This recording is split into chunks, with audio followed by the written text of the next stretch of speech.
And now the next case. All parties in the matter of Thompson versus Douglas. Step forward, please. 22-year-old employment counselor Kara Thompson is suing her former live-in boyfriend, 23-year-old James Douglas, for shooting a hole in her ceiling and for the bail she posted after he beat her up. All right, Miss Thompson, the defendant is a former boyfriend of yours. You claim he owes you for a whole bunch of stuff. You claim he owes you for rent when he didn't pay rent when he lived with you for a while. Some bail money that you put up for him because he either assaulted you, you had him arrested for domestic violence, and then you had second thoughts, so you bailed him out.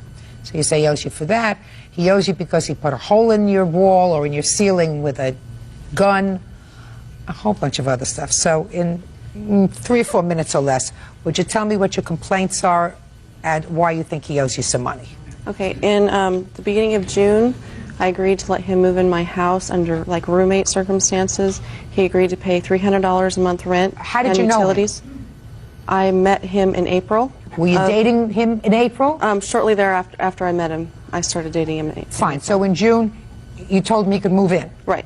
Why did you tell him he could move in June? The place where he was living, the guy said that he couldn't live there anymore. He wasn't fulfilling his end of the bargain as far as chores go. He wasn't going to have a place to live. So he agreed that he would pay me $300 plus utilities and electricity to move in my home. So we're talking about 2 months' rent. Roughly, yeah. What kind of work was he doing when he moved in June? He was working at Post Falls Mazda as a car salesman. Was he working on salary or commission? He was supposed to be paid a base salary of $6 an hour and then plus commission. Is that right, sir? No, ma'am. It was $6 an hour or commission, and I didn't start working at Post Falls Mazda till September the 2nd until September the 19th. Where were you working in June? The gentleman I was living with, I was remodeling his home for room, like a free room, free food, and free beer. Are you sure he was working for a car dealership in June? Yeah, and in July? I would take him to work in the morning. And in July? No, he lost his job at Post Falls Mazda. When did he lose the job? Shortly after he moved into my home. So how'd you expect him to pay rent? Well, I would take him looking for jobs. I went to the job service. How did you expect him, Miss Thompson, to pay rent? I thought he was going to get a job. Well, he didn't. No. And you let him stay there anyway? I felt bad. I didn't want to kick him out if he was looking for a job. So why do you want to impose that on me? I want to impose that on him. No. What you're doing is, if you have a relationship that goes south and the object of your affection has disappointed you, you pick yourself up and dust yourself off and start all over again. All right, let's move on. Red, let's talk about the bail. Bail. What did he do and when? July 24th. We had a domestic violence against me, and he went to jail. What did he do? He beat me up. He did? Yeah. The morning of July 24th, he woke up startled and said that he'd wet the bed, and he was very upset about that and embarrassed. So I said, okay, let's change the sheets. It's no big deal. And he went out into the front room, put some towels over it, and I said, we'll go get something to clean it up. He wasn't coming back to the bedroom, so I went out and he was like going to sleep on the floor. I'm like, you need to come clean this up. Or he started yelling at me and calling me names. And then, I'm sorry. And he put his hands on you. Okay. I asked him to leave if he couldn't respect my property by not cleaning up that on my bed. I asked him to leave, and he grabbed my wrists and started throwing me around, and it proceeded from there, which he'd done before every time. I'd asked him to leave my home. My question, Ms. Thompson, is then why did you bring him back? Why did you bail him out? Because he asked me to bail him out. Well, tell me how that came about. He had a court for a driver's license suspension during the time that he was in jail, and so I went down to the courthouse and he was there. What does that mean? You mean he was picked up, the police came, they arrested him, correct, put him in jail. While they were in jail, a warrant dropped on him for something else? Correct. Correct. For what? There wasn't a warrant. It was just a day that I had to go to court for a driving on suspended ticket. And I wasn't allowed to... Driving a vehicle with a suspended license. Yes, ma'am. And I also had a no contact order, so I wasn't allowed to talk to her whatsoever. So what you're telling me is you never called her and asked her to bail you out? I wasn't allowed to. Okay. When did he call you? He called me once from jail, He bargained with an inmate so that he was able to call me. He called me and expressed remorse, that he was really, really sorry. He'd never done this to anybody before. Could I please bail him out? And we also had 2 friends that went to see him. Just a minute. So he asked you to bail him out and you did? That's correct. That's with not the a loan. agreement, with the agreement to pay me back. How much did it cost you to bail? Because ultimately they... $535, and I do have the check here. Judge, Yeah. all calls are documented, so if I'd have called, I would have been breaking my contact order as well. Just a second. You've broken the law before, sir. In worse ways than making a telephone call. I've already been picked up for that charge if they'd have had it on document. Not necessarily. When they said, we have somebody who's bailing you out, did you say, I don't want anybody to bail me out, I want to stay here? I didn't know I was... no, ma'am. No, of course not. When you got bailed out, where did you go? We went to the park, and she told me she'd marry me. Now, when you say she told you she'd marry you, did that come out, you know, you're just walking along and she said to you, honey, I'll marry you, or did that come as a result of you saying to her, I want to marry you? I had asked her before I went to jail, and when I got out, she gave me... Before or after you beat her up? That case Quiet. is still pending. I have evidence that proves that I am not at fault for that. That's a pending case? Then Yes, I'm not ma'am. going to go into it with you. Go ahead. Okay, I have the check for the bail that I posted for him, and I also had to pay to get my car title back, so that was another $100. Just a minute. That's She your revoked problem. my bond. Okay. That's your problem. Okay. All right, you want to go through this other problem that you had? You said he had a gun. There was a gun involved. A couple days after he got back, there was a peeping Tom going around Post Falls. They showed it on the news, and I heard somebody come up. Something came up the back steps, and I asked him to go investigate, and he grabbed my .22 rifle out of my closet and put the clip in it, and I said, you are not supposed to have a gun in your hands. You're facing a felony charge. So he turned around and went to put it back in the closet, and it went off. I don't know how it went off, but it did.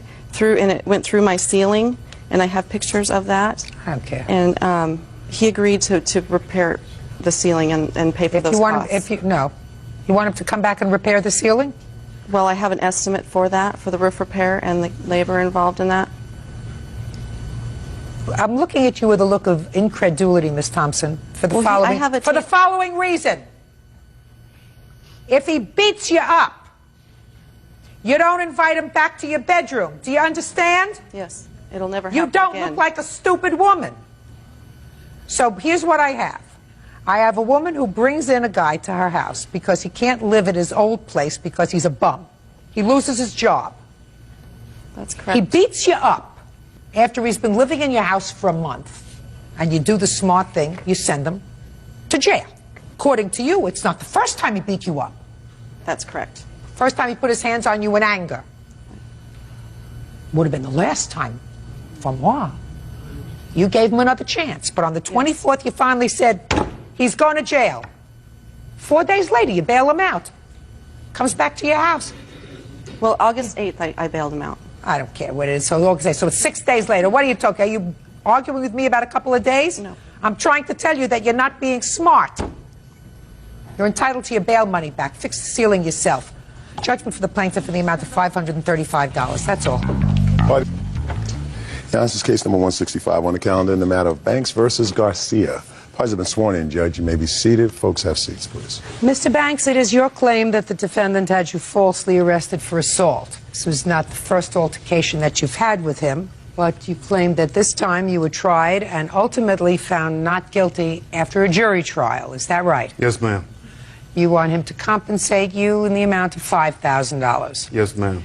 Mr. Garcia says that you did, in fact, assault him. He has the injuries to prove it. He is counterclaiming for $5,000 for the assault. So, what created this problem between the two of you? Do you live close by to each other? 5 doors away, ma'am. And how long have you lived 5 doors away from the defendant? I've lived in my current residence just under 4 years, ma'am. What about you, Mr. Garcia? How long have you lived in your current residence? I've lived there for 9 years.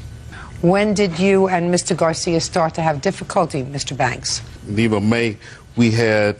May of what year, sir? 2002. So for a long time you lived there peacefully with Mr. Garcia. Yes, ma'am. So let's try to find out what the catalyst was in May 2002 that created the problem. Mr. Garcia drove through the neighborhood, speed limit being 25. He drove approximately 40 miles an hour past my house. Witnesses here were both across the street. He drove by 40 miles an hour in On a a car? motorcycle. On a motorcycle. Yes, ma'am. Mr. Garcia, when did you get a motorcycle, sir? About a month before then. So before you got the motorcycle, everything was just dandy. Yes. So would you say, Mr. Garcia, that the problem was precipitated by your motorcycle? Yes, Your Honor. See how much progress we're making? Okay, Mr. Banks, let's have the incident that you are referring to today with regard to the false arrest. That evening, Mr. Give me Garcia... the date. July 15th, 2002. Okay, go ahead. Mr. Garcia instigated a fight with individuals at a party. How did he do that? He drove very close to an individual who was giving the party. Where did that individual live? There would be 3 houses from Mr. Garcia. And he was on his motorcycle. Yes, ma'am. Go ahead. He had a verbal altercation, at which time there was a shoving match, and he got punched in the head, knocked him out. They tried to retrieve his senses, put him back on his motorcycle, and sent him home. When his senses came back, he got upset, continued the fight. The fight resulted in various bruises and injuries that he's got pictures of. And you took no part in that? I watched. How many people were at the party, Mr. Banks? Approximately 20. How many men? I would say half were men. So 10 men. Yes, ma'am. Of the 10 men, how many participated in the beating of Mr. Garcia? About 5, ma'am. And you were present at all times? Yes, ma'am. Give me the names of the 5. I can give you 3, 2 I do not know. Isaac, Daniel, and David. Did you tell that to the police? No, ma'am. Why not? I was accused of being involved in it. It was not my job to do the inquiry as to... Well, if somebody said to me, I was accused, I would say, listen, I was there, and I wasn't unhappy that this guy was getting beat up because, you know, he was a jerk before, and I did nothing to help him. But it wasn't me who beat him up. I can give you the names of the people who beat him up. Don't take me to jail. I didn't do it. Wouldn't that sound like what a normal person would do? I did not physically have the altercation with him, and he deserved what he asked for. No, I was not giving him the names. Now, you were arrested, Mr. Banks. Did you retain a lawyer? Yes, ma'am.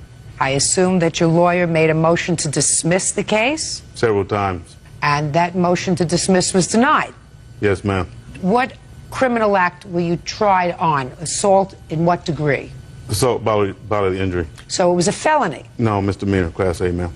Did Mr. Garcia testify? Yes, ma'am. Did he have witnesses who testified also? No, ma'am. Did you testify? No, I did not testify, ma'am. Did you have witnesses who testified on Yes, your ma'am. behalf? Are any of those witnesses here today? Yes, ma'am. Which witnesses? Both, ma'am. Both were there that Yes. evening. Alan and Anita. Yes, ma'am. Okay, step up, sir. Tell me your last name. Goodner? You were there on the evening of the 15th of July? Yes, ma'am. Tell me what you saw. Ches drove by on his motorcycle. I think there was a beer can thrown or something like that At him? at him. Okay, Someone so he in the didn't party. just go by. No, he didn't did. He tried to run over. I mean, people were in the street, and he did speed by. He turned back around. And he started having After words with everybody. After somebody threw a beer can at him. No. Well, Yes. yes, he did turn around after the beer can, but I'm sure he Pay would turn around atten- anyway. Listen to me. Yes, ma'am. Don't anticipate what I'm going to say, Mr. Goodner. Yes, ma'am. Just listen very carefully.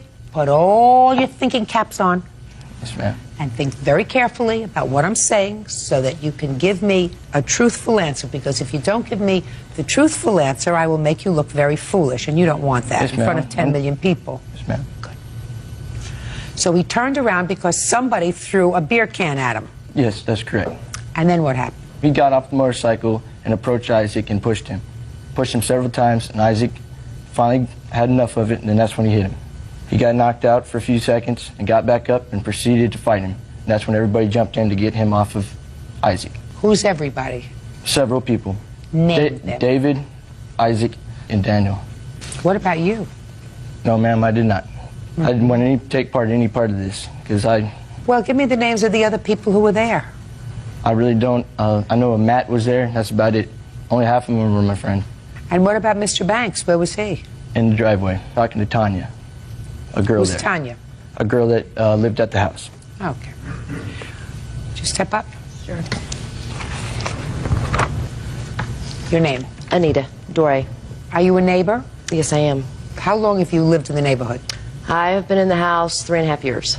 Mr. Garcia's motorcycle, has it presented a problem in the neighborhood? Oh, yes, it has. Well, tell me about it. Well, we have a long stretch in front of our street from stop sign to stop sign, and he zooms by, doesn't stop at the stop sign, and it's always real fast. And I had asked him, to slow down because my children could be in the yard or, playing or in the street, and accidents happen. And what did he say? He informed me that if they were in the effing street, then he would effing run over them. What's wrong with you, Mr. Garcia? Ma'am, I've never said that. I've never talked to this woman before. Judge Judy continues in a moment. Said, okay, well, how do you know I was speeding? It's a motorcycle. It's loud. I stopped at the stop sign. You shouldn't be riding a loud motorcycle at 12:30 in the morning, Garcia. You understand? Ma'am, it's really not that loud, but... It's that loud. Real cases, real people. Judge Judy. Kenneth Banks says neighbor Ches Garcia had him falsely arrested for assault. Ches says Kenneth beat him up. Mr. Garcia, you seem to have a problem with your motorcycle. You You lived peacefully in a neighborhood for 9 years, no problem with you. Then you bought a motorcycle and all this trouble started, sir. I haven't ridden a motorcycle since. Since you got beaten up? Right. Well, that's a good idea, Mr. Garcia, and I assume you haven't had problems since. Mr. Banks, let me explain to you, sir, why you have no case. You went to trial in a criminal case. At the end of the case, after Mr. Garcia testified, your lawyer made a motion to dismiss that case, as every good lawyer does. The judge who heard that case said, no, no, no. This case has to proceed to the end because there is sufficient evidence to establish that you were involved in that beating. If your case had been dismissed and the judge said there is no evidence whatsoever linking Mr. Banks to this assault, then you might have been able to proceed civilly against Mr. Garcia. Do you understand? Yes, ma'am. And I'm not so sure, Mr. Banks, that you weren't involved. You may not have started it. You were certainly happy that it was happening, right? Yes, ma'am. Should never be happy when somebody is getting pulverized, sir. The fact that he may have been endangering some people in the neighborhood by reckless driving of this motorcycle does not mean that he deserves to lose his life. Now you may be seated for a moment. Now I'm going to get to your counterclaim, Mr. Garcia. I assume you have some terrible pictures for me to see. Yes, ma'am. Now, Mr. Banks, so that you'll understand this, he is allowed to proceed against you civilly, even if you were found not guilty by a jury, because the quantum of proof in a criminal case at the end of the whole case is by beyond a reasonable doubt. And the jury found that you were not guilty by beyond a reasonable doubt. They did not find that you were innocent. Quantum of proof here in this case is proof by a preponderance of the evidence, just a little bit of evidence, more so than not. Clear? Yes, ma'am. Now, please hand Officer Byrd the photographs, and you tell me, sir, your version of what happened, Mr. Garcia, on the 15th of July. It was around 1 o'clock in the morning. I was coming home from work on my motorcycle. I was slowing down to stop at the stop sign that's in front of the house where the party was going on, and somebody threw a beer can at me. So I turned around and I said, what's the problem? And they started telling me I better get out of there and this and that. And when I looked up, I see Mr. Banks coming from in between two cars in the driveway, and I tell him, don't touch me, don't talk to me. I've got a lawsuit against you right now. And they said, if you talk to me, you'll be arrested. Well, when I said that, he turned his head and he bit me in the nose. At that point, I freaked out and I took off and I turned around, and then I hear somebody yelling, you tried to hit me. I got pushed off of my motorcycle, and me and Isaac started fighting, and the next thing I know, I have 4 people on top of me kicking me in the face. They broke my eye socket. I've got 2 titanium plates in there forever. I can't wear contacts anymore. They broke my nose. Did you sue the other people? No, ma'am. Why not? I haven't had a chance yet. What do you mean you haven't had a chance yet? This has been going on for a year. Really, I'm at the point where I just want to be left alone. Just a second. Mr. Garcia, Do you have the police report that you filed? I didn't actually file it. The police officer wrote it when I was in the hospital, and How many people were tried for the assault? Just one. Why is that? I didn't know any other names. Well, what kind of an investigation was done by the police, sir? They didn't do anything. They really didn't. Well, Mr. Garcia, that's outrageous, sir. I mean, I know. here we have Isaac, David, and Daniel. Very easy to figure out. They all have last names. What's Isaac's last name? That we don't If know. we knew. David. No clue. Daniel. I have no clue. Don't believe any of you. Who are you? Chez's mother. Were you there that evening, the 15th of July? I was at home. I didn't witness any of the attack. But the police officer, when we were in the hospital, he said we had to get the names. Listen to me. That's not your job. The police department is supposed to do the investigation. Right. I'm outraged. What country do you live in? We live in Texas, and this whole thing has just been preposterous. How old is your son? My son is 21. Okay. Who bought him a motorcycle when he was 19? He bought it himself. I was actually 20 when I bought it. Where is it now? It's sitting in the backyard. Sell it. I'm going to. I'm trying. That's a very good idea. Judge Judy continues in a moment. I opened the door and I grabbed the knife out of the kitchen and I told him to get out of my yard. Well, he runs off down the street and he gets a pistol out of his truck and he comes into my front yard, sticks the gun to my head, walks me all the way into my house. Real cases, real people. Judge Judy. Kenneth Banks says neighbor Chez Garcia had him falsely arrested for assault. Chez says Kenneth beat him up. You still live close to each other? Yes, Your Honor. Can I say something now? Sure. Mr. Garcia says I bit him. If you would look at the photos, you'll see no bite marks on it. There is no indication in any of the photographs that he was bitten in the nose. Ma'am, actually, there is a picture of my nose and I have 2 marks on each side of the nose. Sir, these 2 marks on this side of your nose could not have been made by a human being. Well, I mean, he did. He bit me in the nose and then Alan told me that I was lucky I wasn't killed because he's an ex-Marine. Oh, I believe that the whole mob scene could have killed you. I'm just absolutely amazed that you didn't pursue these other people. I tried to my fullest and the officer wouldn't return our calls. We got a hold of the DA to try to get her to get a hold of him and it just didn't go through. I don't know why it didn't go through. But I'm going to tell you something, Mr. Banks. How old are you, sir? 38, ma'am. Whether or not you participated in this assault, I am appalled that you sat back and watched. I mean, he's 20 years old. 20 years old is a moron. You're double his age. You can have a child his age. You permitted him to be assaulted badly, where they really could have killed him because you think he deserved it because he was driving his motorcycle too fast. Ma'am, that was not why I let it go on. Well, then you tell me, Mr. Banks, why you let it go on. Prior incident when he lied to the police, I spent a night in jail.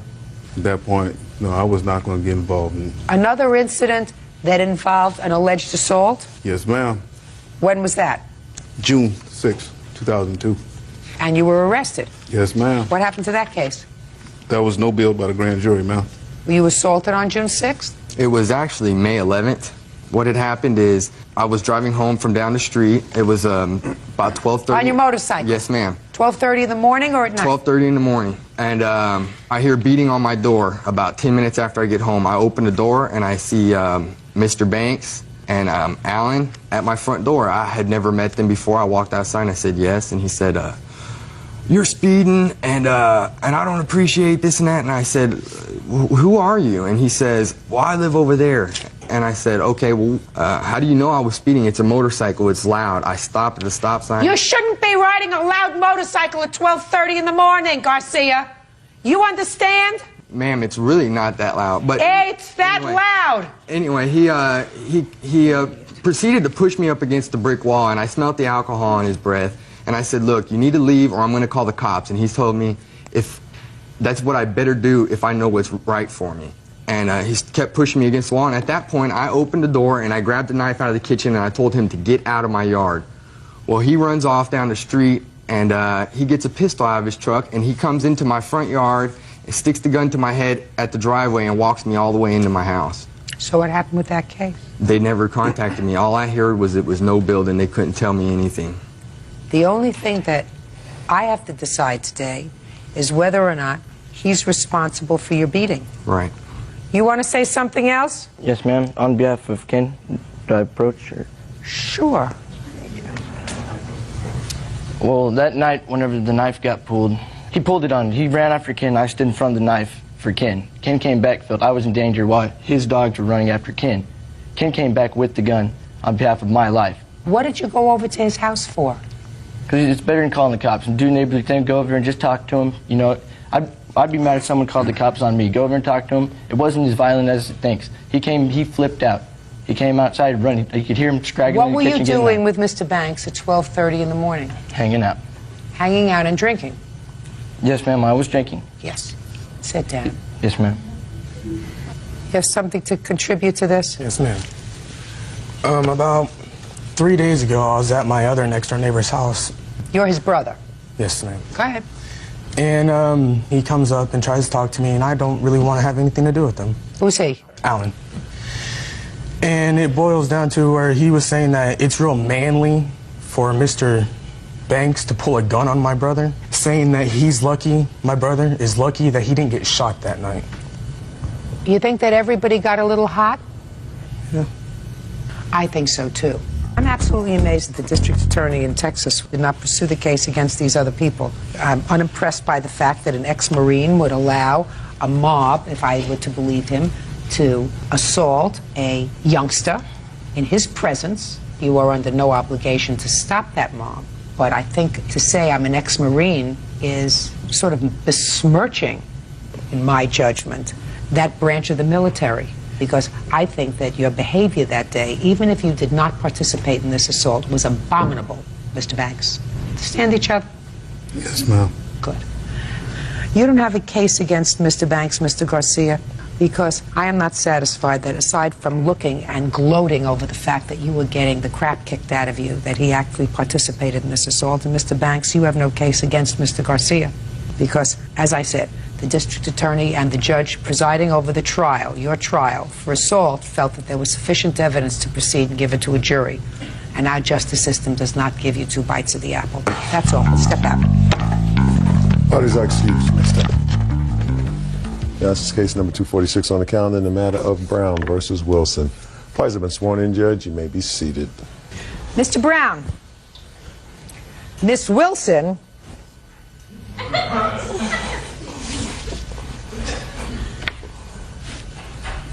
is your former girlfriend. And you claim she got really angry at you one night because she thought you were with another woman, an ex-girlfriend of yours. She came over to your house. You didn't answer the door. You looked out the window. You saw her leave, and she keyed your car. Right? No. What'd you do? She did keep my car, but I wasn't home. I was at my neighbor's house. My cousin was the one who answered the door. When she came to the door, he said, "Did you see your girl? Your girl just left." Listen to me. I didn't ask for a whole story from you yet. All right, I was just Who correct. saw her key your car? I saw her key my car. All right. I went out my back door when my cousin told me that, he said, "Did you see your girl? She just left." Shh. Don't tell me what anybody said to you. That's hearsay. You saw her key your car. Correct. I went out my back door. I was trying to tell you where I saw her at. Miss Wilson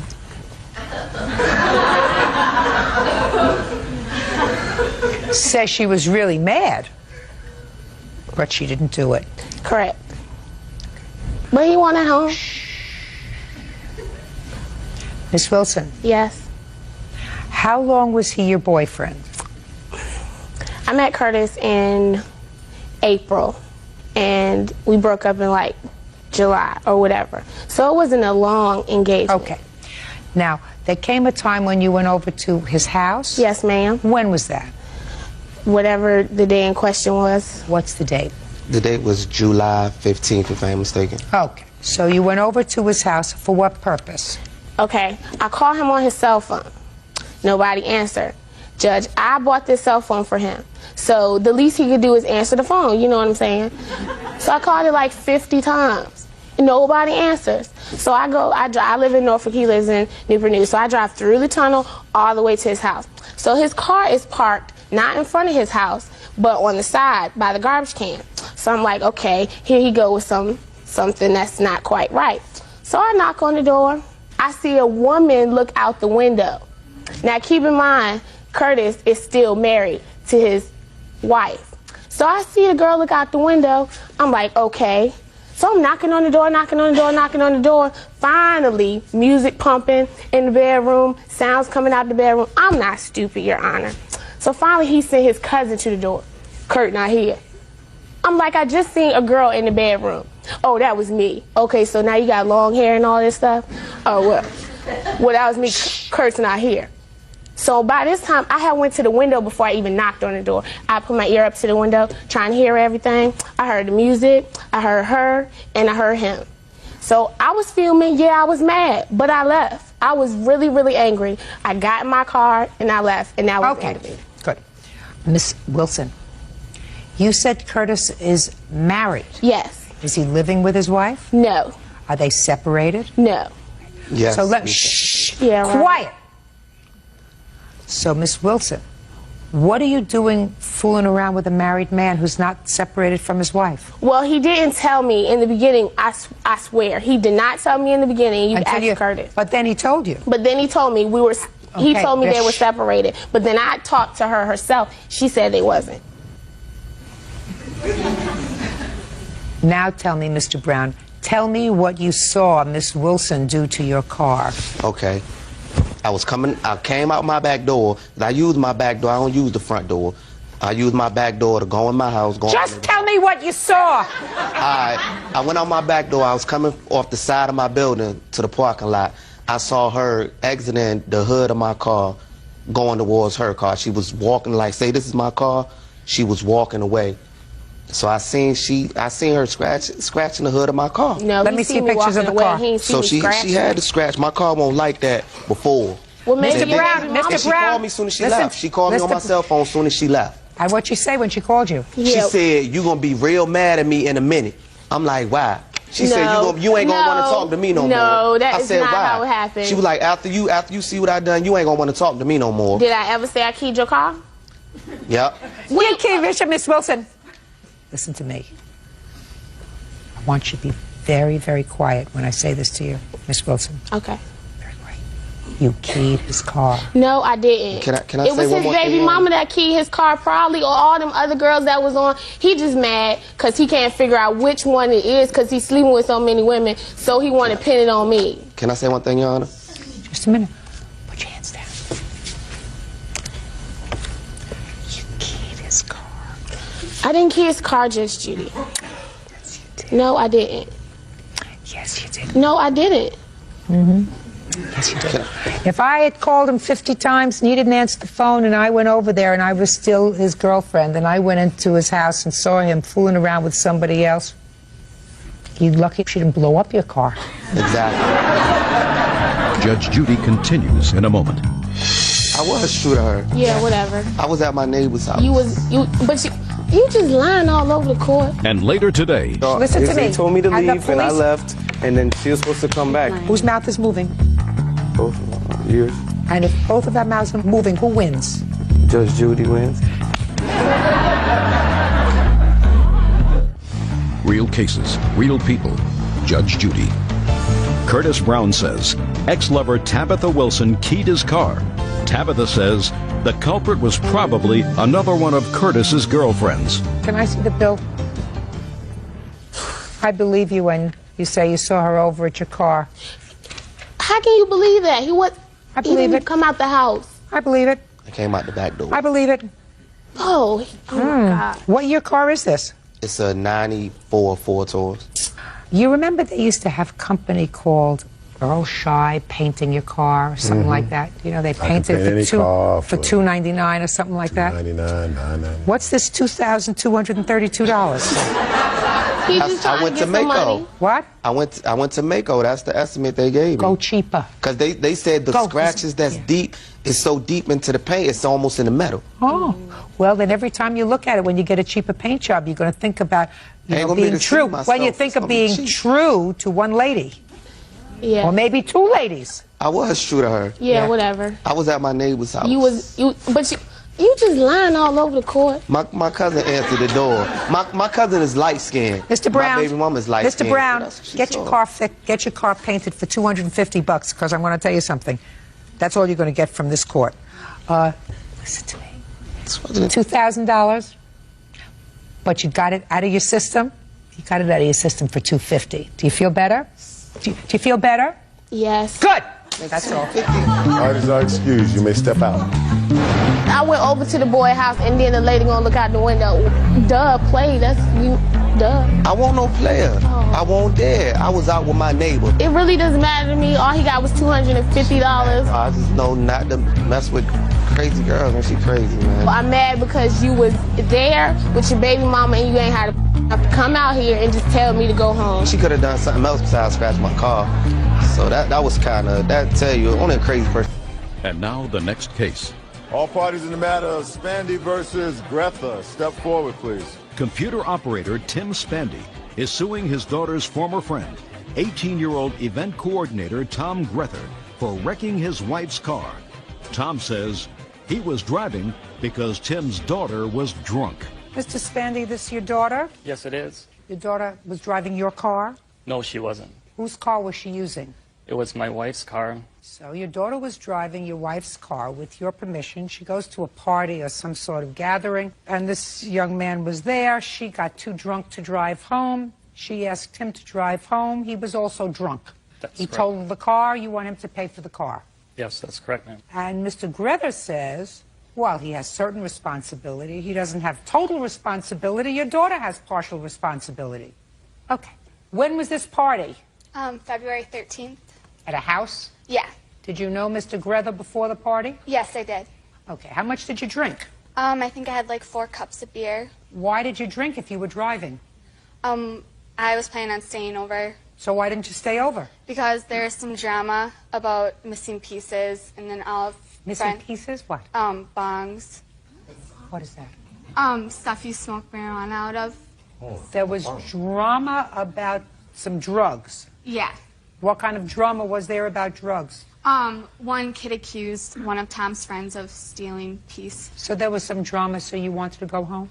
Well, because all of Tom's friends were leaving, and Tom invited us to the party. We didn't know the people whose house it was at, so we all decided to leave and go back to Tom's. And you were too drunk to drive? Yeah. So you really didn't have good judgment? Yeah. What about Tom? Well, my friends said they gave him a drunk test and see if he could walk a line and if he had slurred speech, and he said he stopped drinking 2 hours before that. So you had your friends, your drunken friends, give him an alcohol sobriety test. Is that what you're telling me, Miss Spandy? Yes. And your slightly inebriated friends told you that he was sufficiently sober to drive your mother's car? Yeah. Tell me how you totaled her mother's car. We were driving down a dirt and gravel road, and the car had spun out, and we had crashed into a tree. All right. Now we'll hear you. Yeah. Before we started driving, he decided to whip a donut in a cul-de-sac, which was a dirt road. And I'm like, Tom, you need to stop. And he was like, okay, I used to drive a Ford Contour, I have total control. And so then he stops, and then he was like, hey, look at this. And I saw his hand reaching for the emergency brake, but I don't really know if he pulled it or whatever. It just happened too fast. We lost control, and then we ran into a tree. I was only kidding. I actually never got grasped with the emergency brake. 3 other vehicles ahead of me had spun out at the exact same spot that I had spoke with afterwards. They were all driving What I don't SUVs. understand, Mr. Spandy, is why you think your daughter is not at least partially responsible for what happened that night? Well, for one thing, the defendant here, he was driving with a suspended license. He knew he was not supposed to be behind the driver's wheel at all. He was drunk. Put your hand down. They were all drinking and doing marijuana. I understand that. Mr. Spandy, your daughter took her mother's car and acted irresponsibly with it. She drank. She was probably smoking marijuana. She gave the car to somebody who was given a field sobriety test by a bunch of other teenage alcoholics. And you think she bears no responsibility? Well, he should have known right from wrong. I mean... He was wrong. There's no question he was wrong. You don't take your mother's car and then drink. I agree. And you don't take your mother's car and then drink and do bongs or whatever they are. What you do is, if you think that you're going to drink, you say, Dad, would you drive me to the party and pick me up? Or if you don't intend to drink and then you go to the party and you drink, You say, give me the phone, I'm going to call my father to come pick me up. She could have done that too, right? Yes, and that's what she's been instructed to do. But you mean before this incident, you told her, if you drink, call us, we'll come pick you up, right? So she did the wrong thing. Yes. That's all I'm asking you, Mr. Spandy. I'm not saying that Mr. Grether here is going to get off scot-free. But what I'm telling you is your daughter bears some responsibility for what happened that night. I agree. I mean, she was in the wrong, but for somebody of his age, a little bit older, selling alcohol and all that other stuff going on, that How old is your daughter? 17. And how old are you? I'll be 19 in a few weeks. Listen, she's 17, he's 18. You know how much longer it takes a boy to mature than it takes a girl to mature? Yes. I just want you to take a look at him. Take a look at him. You'll understand what I'm talking about. Yes, I understand completely. Do you understand what I'm talking about? Yes. All right. So don't tell me that he's so much older and is selling liquor. She's 17 years old. She shouldn't be drinking 5 beers, right? I understand that. Bad judgment. Yes, very. And if you start... May I please add on the... Don't say anything. Sorry. All right. Start with this premise, Mr. Spandy. But for the fact that your daughter did the wrong thing, you would not be standing here today. Correct. She did the wrong thing 3 times. She took the car. She drank. Yes. Instead of calling you to come pick her up, she gave the car keys to him. But for her actions, he, who's not any older than she is, would not have control of the car. He didn't steal the car keys. He didn't grab them out of her pocket. She was drunk. He was drunk. They're just lucky they're not dead. Yes. So the car was totaled.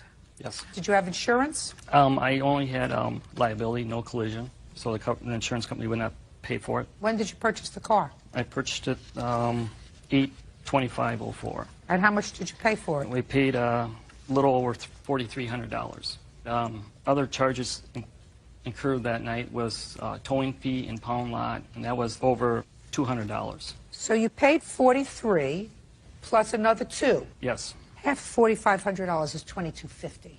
$2,250 is his responsibility. The other $2,250 is your daughter's responsibility. I suggest that you see to it that she takes care of it. Oh, she's already taken care of the other car we have purchased. Good. Judgment for the plaintiff in the amount of $2,250. That's all. Parties are excused and they step out. I take some of the responsibility. I mean, I made a wrong decision. I should not have been driving. I fully agree with her that they both were at fault. I'm happy with it. At least I guess we got some money out of it to help pay. She chose to drive to a party knowing that there was liquor. Everything happened just so quickly. The police were involved. I was just hysterical. I couldn't control myself. I made a phone call to her father, apologized for what had happened, and offered to make up some type of payment plan. He refused the payment plan and told me that he wanted it all in one sum. You know, making up payment plans would not go over well because you skip a payment here, skip a payment there, so I just thought one lump sum would be better. I'm just glad that things turned out this way and that Judge Judy saw my side of it.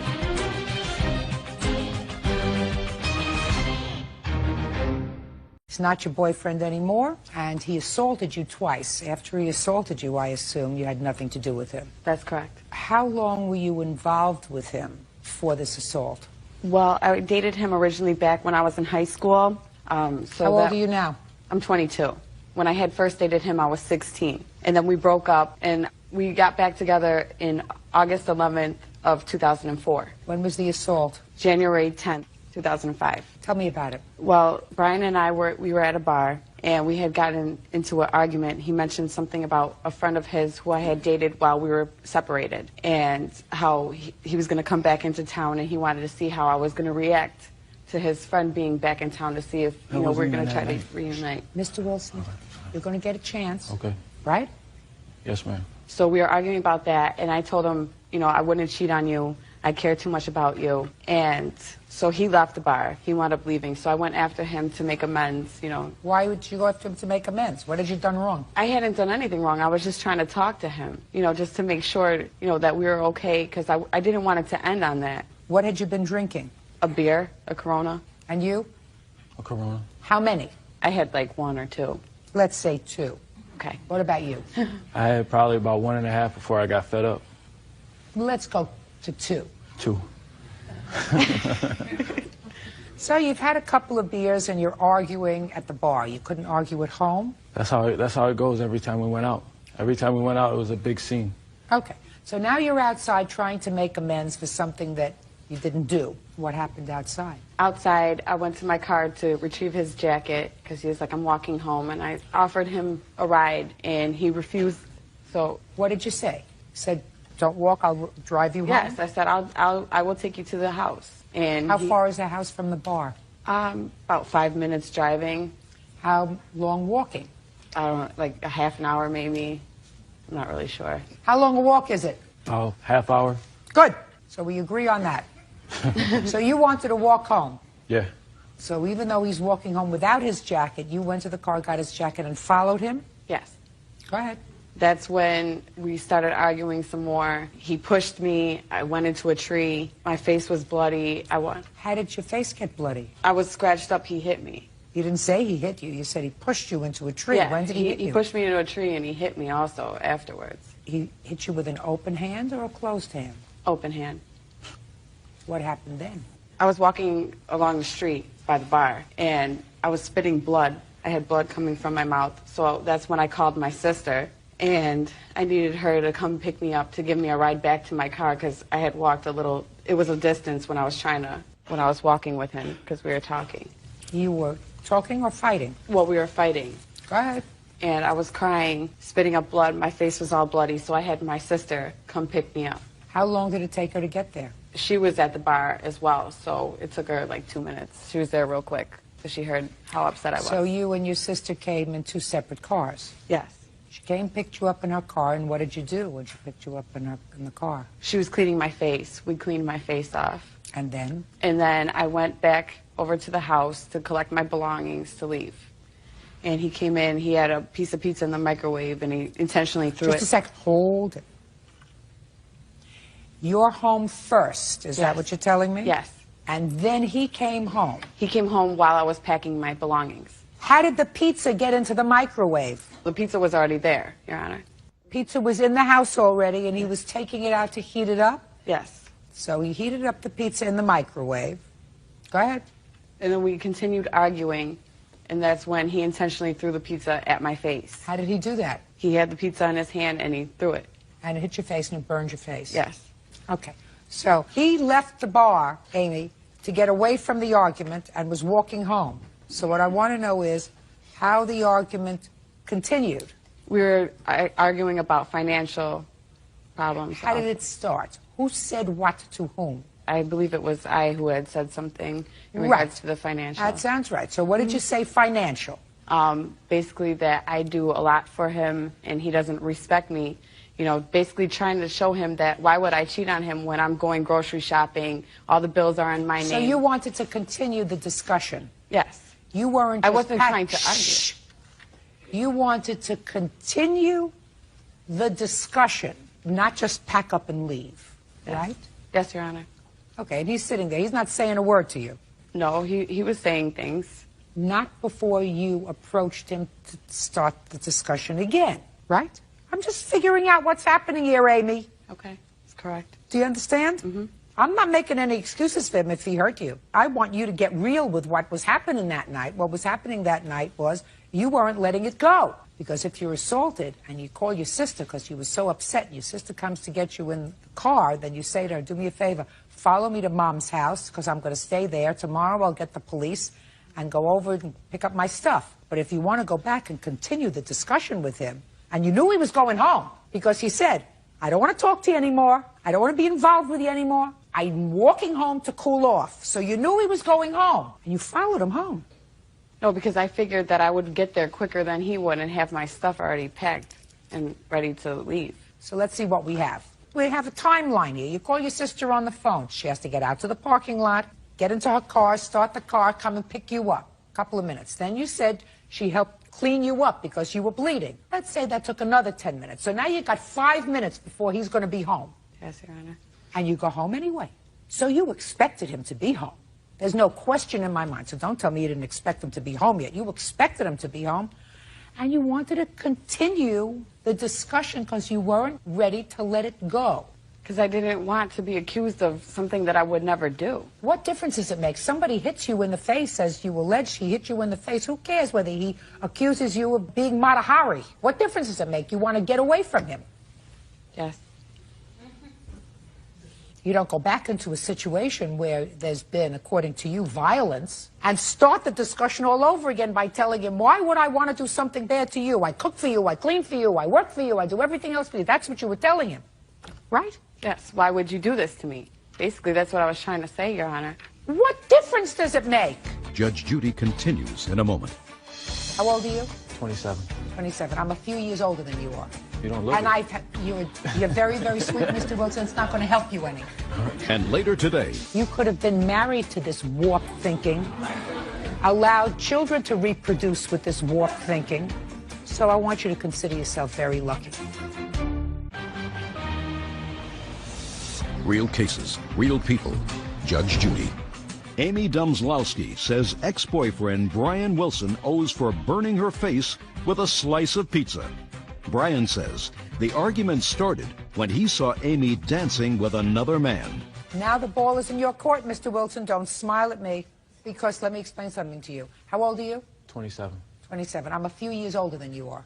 You don't look and it. You're very, very sweet, Mr. Wilson. It's not going to help you any. And you know how long I've been eating pizza? A lot longer than you have. I never knew a pizza to fly off a plate and hit somebody in the face. How many flying pizzas did you know in your years? Never. 0. We never knew a flying pizza. So with that in mind, Mr. Wilson, let's go back to, you're in the bar with Miss Amy. Right. Both had a couple of beers. Now. I saw her dancing with somebody on the dance floor. I didn't want to stand for it, so I left the bar. So you saw her dancing with somebody? Right. Supposedly it was just a friend, but, you know, I don't know that friend, so it makes me feel uncomfortable. So I left the bar. I'm walking down the street. She comes running up behind me, you know, hitting me, trying to pull on my shirt. She actually ripped the shirt that I had underneath my button-up shirt. Well, tell me what she said to you as she was pulling on your shirt. What the is my problem? Why are you leaving? You know, so as I'm walking home, she's still pulling at me, you know, yelling, you know, because when she drinks and is under the influence of other drugs, you know, she's a live wire. Was she under the influence of other drugs? I say so. What other drug? Marijuana. Did you see her smoking marijuana that day? Yeah. Were you smoking marijuana No. that day? But she was. Right. Okay, keep going. So as we continue to the house, finally, you know, she gave up. You know, after my shirt's ripped, she goes back to the car. So you don't know anything about hitting her in the face? I didn't. She might have caught like some buttons from trying to pull on my shirt and me just defending myself to, you know, just so I can walk home and avoid the whole situation, because we could have fought if we really wanted to fight in the bar. Okay. You know, but that's the whole reason why I walked home, so I didn't have to do that. Go ahead. So then once we get home, I'm already home and sitting in the living room. She comes in and it continues again. She's not trying to talk it out or anything like that. She's yelling. You know, a little pushing, you know, I got the pizza in my hand. Now let's go through this slowly.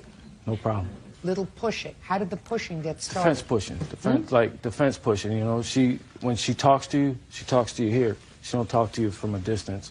You So know, you're or, pushing her away from you. right, as I'm walking from the kitchen to the living room, back and forth. So finally I had the plate in my hand, and, you know, she's trying to, you know, tangle with me, and it accidentally hit her in the face. I assume you felt very sorry when you found out she had Right. been burned. I drove her to the hospital the next day. Is that right? No. I called him when he was at work, and I said, I need to go to the hospital. And he said, well, come pick me up from work, and we can go to the hospital. Had you stayed at your mother's that night? Yes. Who else lives in your mother's house? My mom, my stepbrother, and my stepfather. They couldn't take you to the hospital? No, I was going to go by myself, and he said, I'll go with you, because he felt bad. Why would you want the person who assaulted you to go with you to the hospital? He said he would go with me. And when you got to the hospital, what happened? They looked at it. They said it looked really bad. They referred me to a plastic surgeon. Did he just take you to the hospital and take you back to your mother's house? I was driving, so I took him back to his house. We went and got the prescription filled. So first you went and got the prescription filled. Yes. And then you drove him back to his house. Mm-hmm. What happened when you got back to your house? Nothing. Everything was ordinary. It was just an ordinary day, watching TV, hanging out. The two of you. Yeah, making plans for the weekend. What plans were you making for the weekend, Amy? We weren't making plans for the weekend. What were you doing that afternoon? We were just talking, and he was telling me how sorry he was and that he would pay my bill for me, my hospital bill. That takes 2 seconds. How long were you there? Probably like an hour, 2 hours, not even. She was there all day. Because I remember because she had to put the ointment in my bathroom, and she had to put it on. So she even slept over. She did? Right. She had to put the ointment on at my house and get salt water and pour it on the burn, things like that. And she did that all at my house. Amy, do you have any unreimbursed medical bills? I have my medical bill right here. How much was the medical bill? $377.38. How much do you owe on it? The full amount, I haven't paid it because he said he was going to pay it. Well, I think you should pay it. But you're suing him for $5,000. Pain and suffering. Every time I look at my... And I'm going to need plastic surgery. I haven't even went to the plastic surgeon and even got an amount estimated. Well, then I can't help you with that, my dear. I can't help you with something that is speculative. What I don't understand is, if someone is frightened that someone is abusive and assaultive, they don't call them the next day to go to the hospital. They don't have them take them for the prescription when they have a sister and a mother and a stepfather and a brother and alternatives. Do you understand? Yes, I understand that. Good. I was just calling him to tell him that I needed to go to the hospital, how severe it really was. That's the only reason why I called him, and he said, I'll go with you. You don't call. And The only call you make is to the police. Did you do that? No, because he has a son. I didn't want anything to happen. Amy, he's going to pay your medical bill. You have a $377 medical bill. Your pain and suffering you're going to have to live with. I assume that you're not together anymore. Is that right? Not at all. Very good. Judgment for the plaintiff for the amount of $377. That's all. Bodies are excused. You may step out. Obviously, yeah, he did push me into a tree. Oh, that's not true. I didn't fall into a tree. She was drunk. I wasn't drunk. 2 beers. Come on. Slipped and fell. All parties in the matter of Oric versus Galvin. Step forward, please. 18-year-old Justin Oric is suing his former friend, 19-year-old Drew Galvin, for knocking over his Ninja motorcycle. Drew says the bike was parked in the wrong spot. Mr. Oric, you were at a party, and the defendant was also at a party, and it is your claim that he damaged your motorcycle, which you had driven to the party. Mr. Galvin says that the motorcycle was in fact damaged, but it was your fault because you parked it in the wrong place. Is that right, sir? Yes, ma'am. Okay. Tell me what happened, Mr. Oric. I got off work about 9 o'clock. I called my friends, and they all said they were over at some girl's house, so I got directions over there. And I pulled up over there. On your motorcycle? Yes, ma'am. What kind of motorcycle is it? It's a 1997 ZX7R Ninja 750. Sounds very impressive. How much did you pay for it, sir? About $3,500. When did you purchase it? In August of '05. Okay. I parked it, and he was sitting on the back of his car, and he was pretty intoxicated, and he let me know that. And How did he let you know that? Well, I shook his hand. He's like, "How's it going?" And he's like, I could smell it, and he's like, "I'm pretty drunk," And I was just like, all right, yeah, whatever, that's fine. And I walked into the house because that's where pretty much everyone was. And I was sitting in there talking, and everybody heard this crash. I got up and door. I noticed my motorcycle laying on the ground. He was over there trying to pick it up. Helmet was rolling around in a big puddle of water, and trying to figure out what was going on. He said he was sitting on it, and it fell over on one side. And that he went to pick it up, and it fell over the kickstand onto the other side. And that's the crash that we heard. And I just told him I wanted the money and everything. He was intoxicated, so he got all mad and started trying to fight. He's like, I'll fight you over it right now. What were you going to fight him over, sir? I never said that, but that's beside the point. Why were you so drunk? Actually, How old are you? I'm 19 years old. That's what's so silly about You're this whole 19, thing. just a second. Okay. Who do you think is going to be in control of this courtroom, Mr. Galvin, you or me? You. Right, so first stand up and take your hands off the table. Very good. You're 19, you can stand on your own 2 feet. That would be perfect. So why would a 19-year-old boy get so drunk? Is there nothing else to do in Arkansas? Yeah.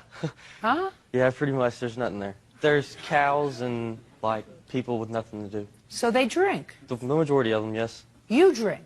On occasions, yes. Well, but you were drinking on May 6th. Yeah, I had a little. Did you go to school? Do you work? What do you do to Yes, occupy ma'am. yourself? I What- work. You work for whom? Razorback Car Wash in Bryant for right now, but I didn't understand a word you said. Razorback Car Wash in Bryant. Razorback Car Wash. Okay, for right now. Yes, ma'am. How long? Actually, whenever I get back, I'm going to be in the heat and air business. I've already got a job. Great. And you're going to stay in Benton?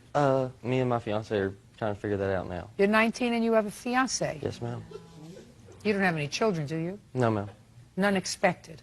No, ma'am. We were pregnant but had a miscarriage. 19 is too young to have any children, sir. You know, you have to find something else to do other than drink and make babies. Yes, ma'am. You know, go to the library. Do they have a library in Benton? Yes, ma'am. There actually is. I've been there quite a few times. Have you? How Yes, many ma'am. times? I'd say whenever I was in school, about almost every other weekend. You mean when you stopped going to school, you stopped going to the library? No, ma'am. I started working a lot.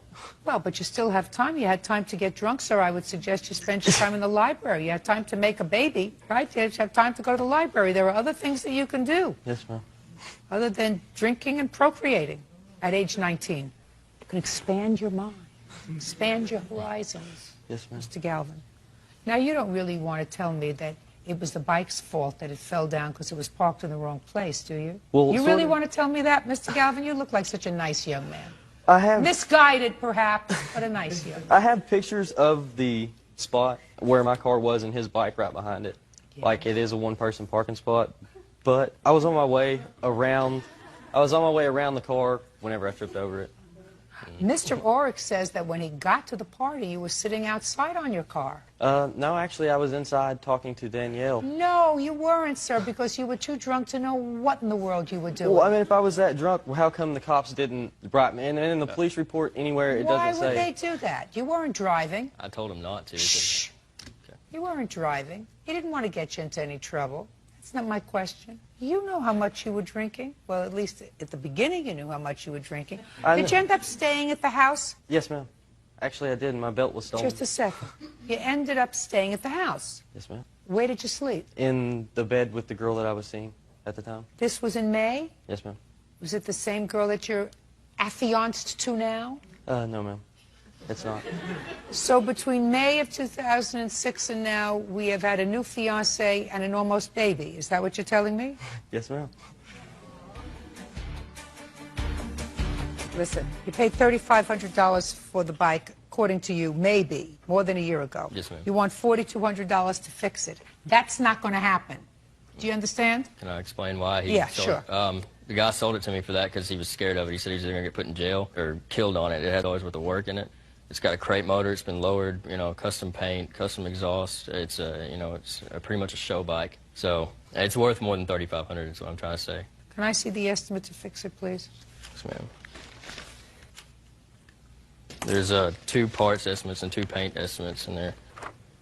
There's the damage. What kind of work do you do, Mr. Rorick? I work for AutoZone, but I'm a full-time college student as well. Where'd you get the money to buy this? I worked hard for it. Like I had a dirt bike that I sold for it, and you know, it's hard work. Oh, it's a beauty. Thanks. I mean, I wouldn't get on one of these things. I like to have a whole bunch of steel around me. Yeah. There are a lot of crazies on the road. Yeah, there is. You know, so I like to be in a Sherman tank when I'm on the road. But I know that a lot of people like these things, including my husband, who lusts after one. Really? He'll continue to lust after one. All right. Mr. Galvin, where are you going to be next weekend? At my house? No. Where are you going to be next weekend? The library. The library, yes, ma'am. Judging for the plaintiff in the amount of $4,200. That's all. Parties are excused. You may step out. Like I said, I tripped over it. I'm pretty sure it's just an accident. We're still friends as far as I know. No. All parties in the matter of Johnson versus Jones. Step forward, please. 24-year-old Nicole Johnson is suing her neighbor, 23-year-old Sally Jones, for the cost to fix her car. Nicole claims Sally's son, 5-year-old Darian, scratched her paint job with rocks. Miss Johnson, your complaint is that Miss Jones's son, that would be this little tyke over here, vandalized your car with some sort of an implement. You want her to pay for the damage. Miss Jones says, well, she's not sure if her son did it, and if he did it, he had an accomplice of similar age, and why aren't you suing the accomplice too? That's your defense. Yes, ma'am. Well, Miss Jones, let me ask you this question. If you believe that your son was responsible for part of the damage, you would acknowledge that and would be prepared to pay for part of the damage. Would that be a fair statement? Yes, ma'am. What proof do you have that Miss Jones's son, because you didn't see it, vandalized your car? I have a witness who says she saw him do it. Okay. When did this happen? July 11th.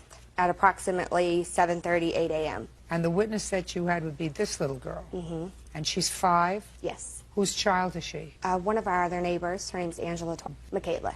Michaela, would you like to come up and talk to me? There you go. Okay. You all right?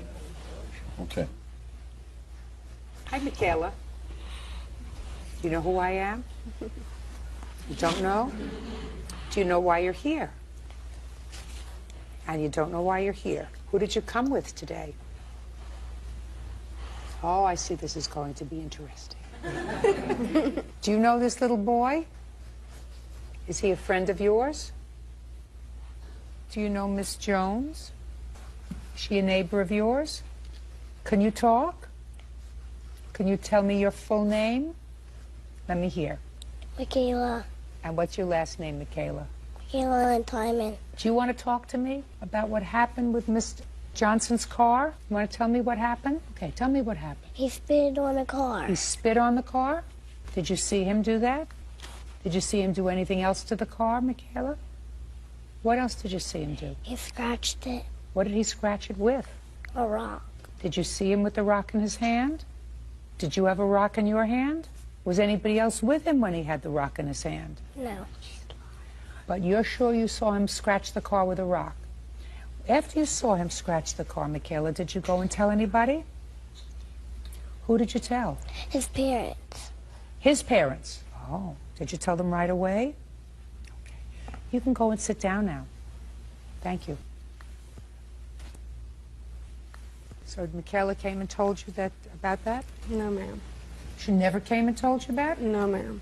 Did she tell you? I called. I assume that from the way the marks are, they're huge, just circles, scribbles, they're all at very low positions. I assumed it was a child, and I assumed that if I asked enough children, one of them would tell on the other. So I called her parents and I said, you know, later on today when the kids are home, please ask them if they saw anyone playing around Miss Nikki's car. And in the background, I could hear her say, I did, I saw Darian. And her mom said, well, will you do me a favor? Will you go outside and on Mommy's car, will you touch the spots that you saw him touching on Miss Nikki's car? And she said, okay. She's touching the hood, the driver's side door, and the passenger door on the same side as the driver's side. And she said, is that right? And I said, yeah, that's exactly where the damage is. Tell me your name. Darian. Darian, I want you to come up here and sit up here and talk to me. Trouble. A handful. Yes, thank you. I do know that. A handful. Okay. Tell me, Judge. Okay. Me and Michaela did it. You and Michaela both did it? Well, tell me how that happened, Darian. Me and Michaela had rocks. Well, how many rocks did you have in your hand? 1. And where did you get the rock from? Off the ground. And what about Michaela? Did she have a rock too? Yeah. So why did you decide to scratch Miss Johnson's car? Oh, no. Well, does your mom have a car? Yeah, gray. Hmm? Gray. She has a gray car. Darian, if you saw children scratching your mother's car, would you be angry with them? Because that's not the right thing to do, right? And your mommy would be very upset that somebody scratched her car, wouldn't she? She would be sad. Are you ever going to do that again? Because you know you can get into trouble for doing that to other people's property, right? How many marks did you make on the car? And how many marks did Michaela make on the car? So you made more marks than Michaela. Did Michaela make bigger marks than you or littler marks than you? She made smaller marks than you. Show me with your hands how big were the marks that you made on the car. Big ones. And she made little ones. Is that right? She made little ones, and show me your size. The ones you made were bigger ones.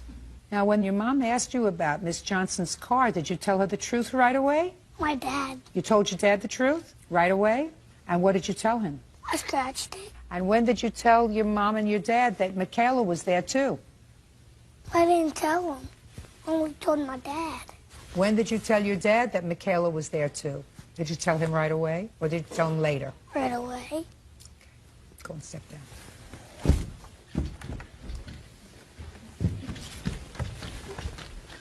I have a feeling he did a little more damage than Michaela did, but my sense is that Michaela was there. Made a few little marks. Miss Johnson, I know that you don't like to believe it, but cute little Michaela scratched your car. Didn't do as much damage as this little guy did. And in his own 5-year-old way, he really told me the truth about that, because I don't know how many scratches were on the car, but clearly he said he did more than she did. And when I asked him, you saw, how big were her scratches? He said, well, they were really teeny. Mine were bigger. Well, one gets the sense that at least he's telling the truth, that there was some co-participation. And she said that she helped him wipe them off with the spit so that he wouldn't get into trouble. That's what she told her mom. Oh, okay. She said, I helped, he spit all over the car, and I helped him rub them off, but they weren't coming off. Okay. So you get it. Okay. So I think that Michaela's folks have to be responsible for some of the damage to the car. I also have rental car receipts because they said it's going to take 4 to 5 days. So I have $182.04 because they won't do it on the weekend, not all of it, and I work about 45 minutes from home. Okay. So I have a rental car receipt for $182.04. $422. That's half. Judgment for the plaintiff in the amount of $422. Thank you. Thank you. Smart but a handful, Miss Jones. Thank you. Well, I mean, it was 7:30 in the morning, and a 5-year-old child shouldn't be outside by itself. Kids being kids.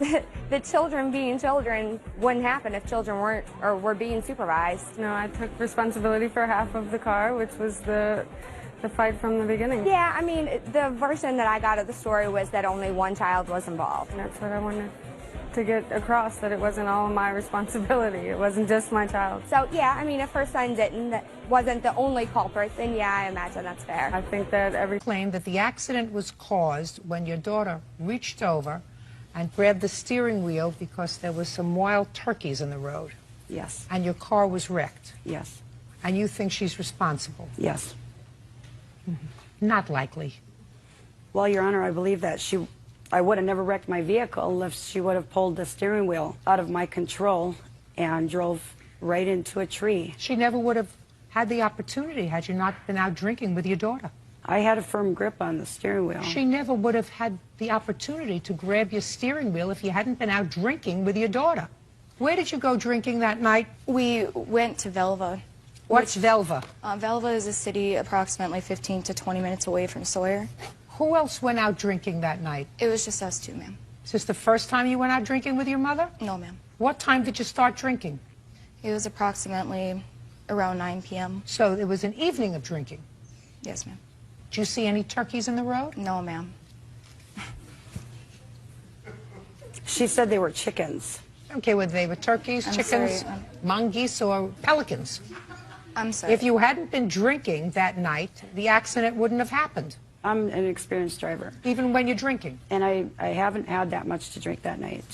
I am disinclined to find your daughter responsible for an accident that happened while you were driving after you had spent a night drinking. So if your truck was wrecked, and if you didn't have insurance on it, go out and buy a new one. I did have However, insurance. that's what your daughter says that you did.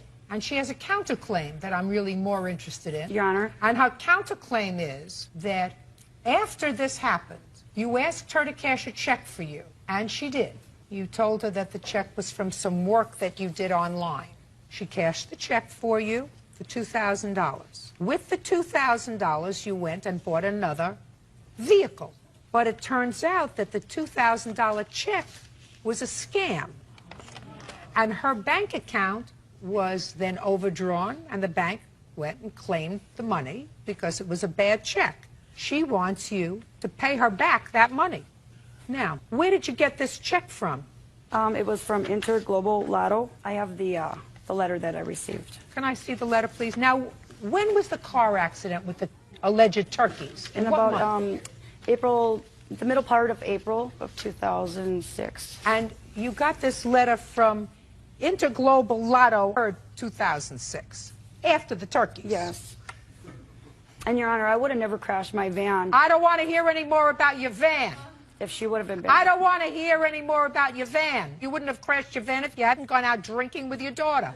If I would have been by myself, I would have never crashed. It's not happening, madam. Move on with it.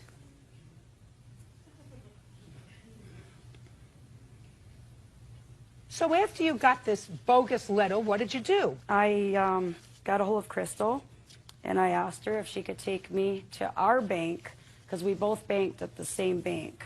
For what? To cash the check. That was attached with that letter. Your Honor, I do have a copy of the check. Can I see it, please? And we went there, and they said that I no longer had an account there, so Crystal said that I'll cash it on my account because I have an open account, and the bank teller had her sign it after I had signed it. Good, and she cashed this bogus check for you that any 4-year-old could tell from the letter itself was a bogus letter. The only thing it didn't say that it came from some third world country, which they usually do. Your Honor. Just say nothing. She cashed the check and she gave you the money after I gave her $250 for. She gave you the money? Yes. And what did you do with the money? I paid on some bills and I bought myself a vehicle. Fine. So you spent the money on yourself, on your bills, which you would have to pay anyway, and a car for you, and it turned out to be a bad check. Who do you think should be responsible for paying for your bills and your car? Her or you? Well, she never paid anything for it. And the bank, it was investigated by a detective, and he investigated the case because the bank had filed a Listen to my question. Yes, ma'am. Now, if this letter that any idiot would know is a fake, yes, came with a check for $2,000, and if they said, we'd want you to cash this check and then send us back $2,000, and we're going to send you $120,000. That's not what it says on the letter, though. I know that. Put on your listening ears. If it had said that, right. If is the word, and she cashed the check for $2,000, and you sent it back to Interglobal Lotto, and it turned out to be a bad check, and you were just waiting for your $120,000 to come, I would say, well, maybe you both got skunked. She was dumb enough to cash the check, and you were dumb enough to believe this windfall. But that's not what happened. Right. You paid your own bills, bills that you would have to pay anyway. You bought yourself things. You had the advantage of the money. So between you and your daughter, who should have to pay it back? You, listen to me, you who got the benefit of the money, or your daughter, who maybe got the benefit of $250. Well, Your Honor, it says on there, though, that that's just to pay the taxes on the $120,000. So I figured I'd spend the $1,900 and then wait until I got my $120,000, and then I'd take care of the taxes. Do you have a lot of children? 5. Are you not listening to what I said? Yes, ma'am. Then try answering my question. Judge Judy continues in a moment. Who should pay the money back? Is that a hard question? No. Is that a hard question? Real people. Judge Judy. Doreen Knutson says her daughter, Crystal Kuntz, wrecked her car while trying to avoid turkeys crossing the road. You got the benefit of the money. You spent it on yourself. Right. She didn't. Between you, who got the benefit of the money, and your daughter, who did not get the benefit of the money, who should pay the money back? Is that a hard question? No. Is that a hard question? I've repeated it now 3 times. 3 times. My 4-year-old grandchild could give me an answer to that question, madam.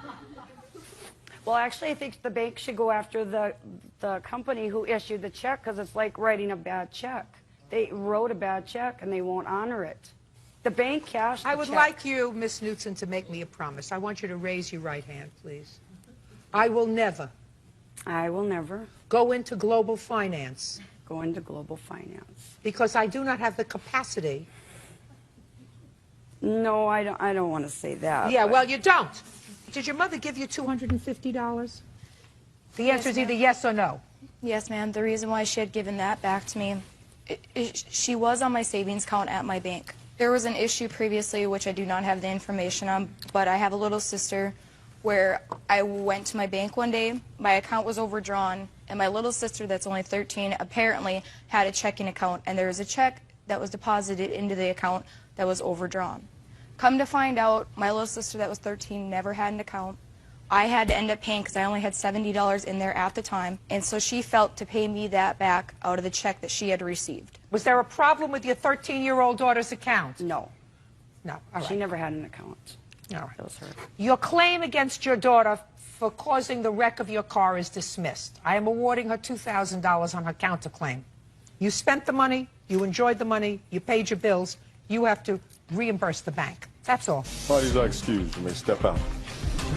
It's too bad that my mother had to sue me. It breaks my heart. I think she just wanted the money for a new vehicle. I thought, you know, maybe she could help me out. There were no turkeys on the road. It happened, like I said, it happened. Maybe not be together. Definitely no going out driving anymore. I just hope I can have my mom back and we can be the same as. All parties in the matter of Smith-Doucette versus Candido, step forward, please. Catherine Smith-Doucette is suing her son's ex-girlfriend, 19-year-old Kristen Candido, for crashing an uninsured car that was in her name. Kristen says it's Catherine's fault that the car wasn't insured. Ms. Doucette, this young lady used to be your son's girlfriend. I assume this is the son. That is it. They are no longer a couple. But while they were a couple and while she was 17, she wanted a car. Was she living with you at the time? She was living with my son. Where's her family? In Whitman, I think. They live in Whitman, like a couple towns over. And how old is your son? 21. And how they started to live together? Probably 19. And she was? 17. 17. Okay. In any event, you decided to help her out and get her a car so that she could continue to work. I don't know, were you going to school as well? Yeah, I was working full-time and going to school at night as well. Good. And there was an agreement that she would make the insurance payments on the car, which she did faithfully, at least the payments on the car. They broke up, you wanted the car back, but then you said, let her keep it. She was, in fact, making the payments. To make a long story short, because that's what I'm good at, she had an accident with the car. She hit another car. The accident was her fault. Is that right? Yes. And the insurance company notified you that there was no insurance on the car. The insurance had lapsed a month before, according to you. And since you are the car owner, couldn't be in her name, she was only 17, right. You are responsible for the damage to the other car, the car that she hit, and also the car that you subsequently repossessed, her car. So you want that money from her. Ms. Candido's defense is that you should have had insurance. That's your defense. Right. Well, there was insurance, but it got canceled, and I had no idea because I wasn't living there anymore, and it all went to her house. When did you turn 18? April. April of 2007. 2006. And when was the accident? September 11th. 2006. That's a very long time ago. What's taking? Because I had talked to Kristen. She was at my ex-husband's house, and Shauna had seen her. So Shauna came up and got me because we lived next door to each other. And we went down there so I could get a hold of her because I didn't have her phone number. And she had told me then that she was making payments to the insurance company for the claim. Can she said she had made a please? payment plan. I mean, this happened September of 06. Did you subsequently get a letter that it was in collection? In February of 07. Nice. How many insurance payments did you make, Ms. Candido? I made all of them until me and him broke up, and she wanted the car back, so I... Just a second. You made all of them until the two of you broke up. And when did you break up? We broke up the end of July of 2006. And when did you give her back the car? September. Actually, Shh. Did you give her back the car before or after the accident? After. Oh. But you made all the payments on the insurance from the time you got the car. Right. Why did you let the payments lapse? Because she wanted the car back, so I said, well, if we're going to set up a date to drop the car off, I'm not going to pay for a car that I'm not going to be in possession in the month of September. But you were in possession of the car. Listen to me. You were in possession of the car, right? Right. Because you couldn't have had an accident with the car if you weren't in possession of it. Right. Right? So while you were in possession of the car, you had to insure it. Do you understand? Yes. But you didn't. If you don't have insurance and you're driving a car without insurance, you got to take care of the damage that you cause. I had talked to her in August and said, all right, well, let's set up a date to drop off the car. And if I'm only going to have the car for half the month of September, then I'm not going to pay the full amount. Fine, then you could have paid the insurance for the month of September and then said to her, I want half of the insurance back for September. You can't drive the car without insurance. I did not know it didn't have insurance. Well, you have to know it was your vehicle. My name's not on any of the vehicle stuff. You were paying the insurance for all the time you had the car. If you were paying the insurance for all the time you had the car, you knew when the insurance payments were due. You had to pay them every month, every 2 months. How often did you pay the insurance? Every month. Then you pay the insurance every month while you're driving the car. Don't you understand that? Yes. All right, good. So you have to pay the $3,179.28. Is that right? Yeah, that's for the other woman's car, but then I also had to have my car fixed. Let me see it.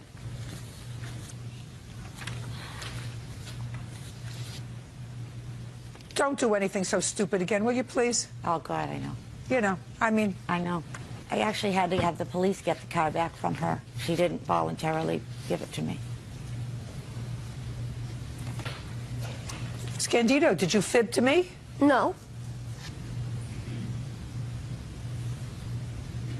Police seem to think so. When you're young and you take on the responsibility of having a car, you got to take care of it. So you have an accident, you have to take care of it. Judgment for the plaintiff in the amount of $4,079. That's all. Thank you. Please excuse, you may step out. Well, just so happens that she thinks I'm at fault, so I guess I have to pay. She lied to me, said she was making payment plans to the insurance company. I was pulling out and I hit a lady and the accident was my fault. And then I got letters saying that was not true. Just that she wanted the car back, me and him weren't together anymore. No, that's not true. When I found out there wasn't insurance, and like I said, I had to have the police go talk to her personally to get it. Just never get involved with anyone's mother again. I'm not. Jessica Eveler says her half-sister, Melanie Zampino, stole furniture during tenancy in her home.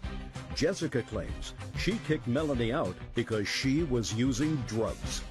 Miss Eveler, the defendant is your half-sister, and according to what I read, you only recently, in the last few years, had a relationship with each other. Yes. According to your complaint, you rented a home that you own to your sister with the understanding that she would have an option to buy it after she paid rent for a while. Yes. Subsequently, within a relatively short period of time after she moved in, you evicted her. But your lawsuit wants your furniture back. And you say when you left some furniture in the basement that was yours. You allowed her to use some furniture. But when she moved out, she took your things. The defendant says that you gave her a living room set, that the bedroom furniture that you claim you want back was actually repossessed by the company that you had rented it from, so she doesn't have that. And she is counterclaiming because she says that because of your precipitous behavior, which was not warranted by anything she did, she was forced to move, she had moving expenses, she was forced to move very quickly, and she wants to be compensated for that and all of her emotional distress. When did you lease her your house? It was in July. And when did you evict her? I gave her notice September 10th. Had she paid rent in August? Yes. Had she paid rent in September? No. Why did you evict her? There was drug usage going on, and I only agreed to 4 people living in the house. How did you know there was drug use going on in the house? August 24th, my uncle came there, and they smoked it right in front of him. Smoked what? Pot. Who did? Melanie and a guy named by the name of Brandon. You agreed, you said, for 4 people to live in the house? Yes. Who were the 4 people? Her, Christina New Church, which is right over there, and their... Is this a friend? It's my roommate. We've lived together for 9 years. Okay. And they have each 1 child. How many people were living there? Between 7 and 8. Who else was living there? I got 2 people that were not even residing there, a piece of mail of theirs. Can I see? Mm-hmm.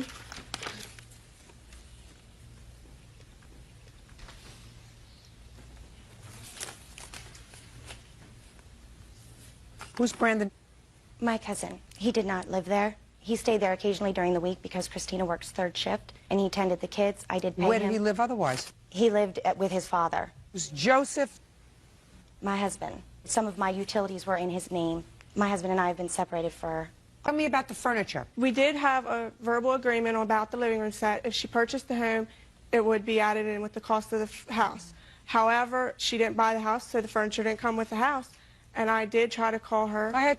Let's deal with the living room furniture first. Okay. When we discussed the house, she said to me, you can have my washer and dryer, you can have my living room set, you can have the bedroom set if you paid the last $150 to Color Time where she was renting her bedroom set from.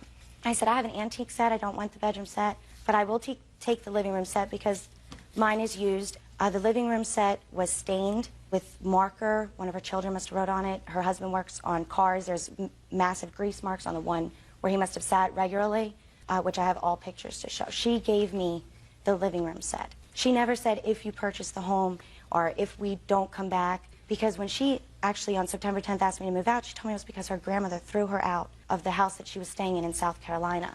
I do not use drugs, and I'm Can I see a picture of this living room set that she wants back? Of just the living room set in question? Mm-hmm. Because I did bring pictures of my old living room set just to show you why I would switch.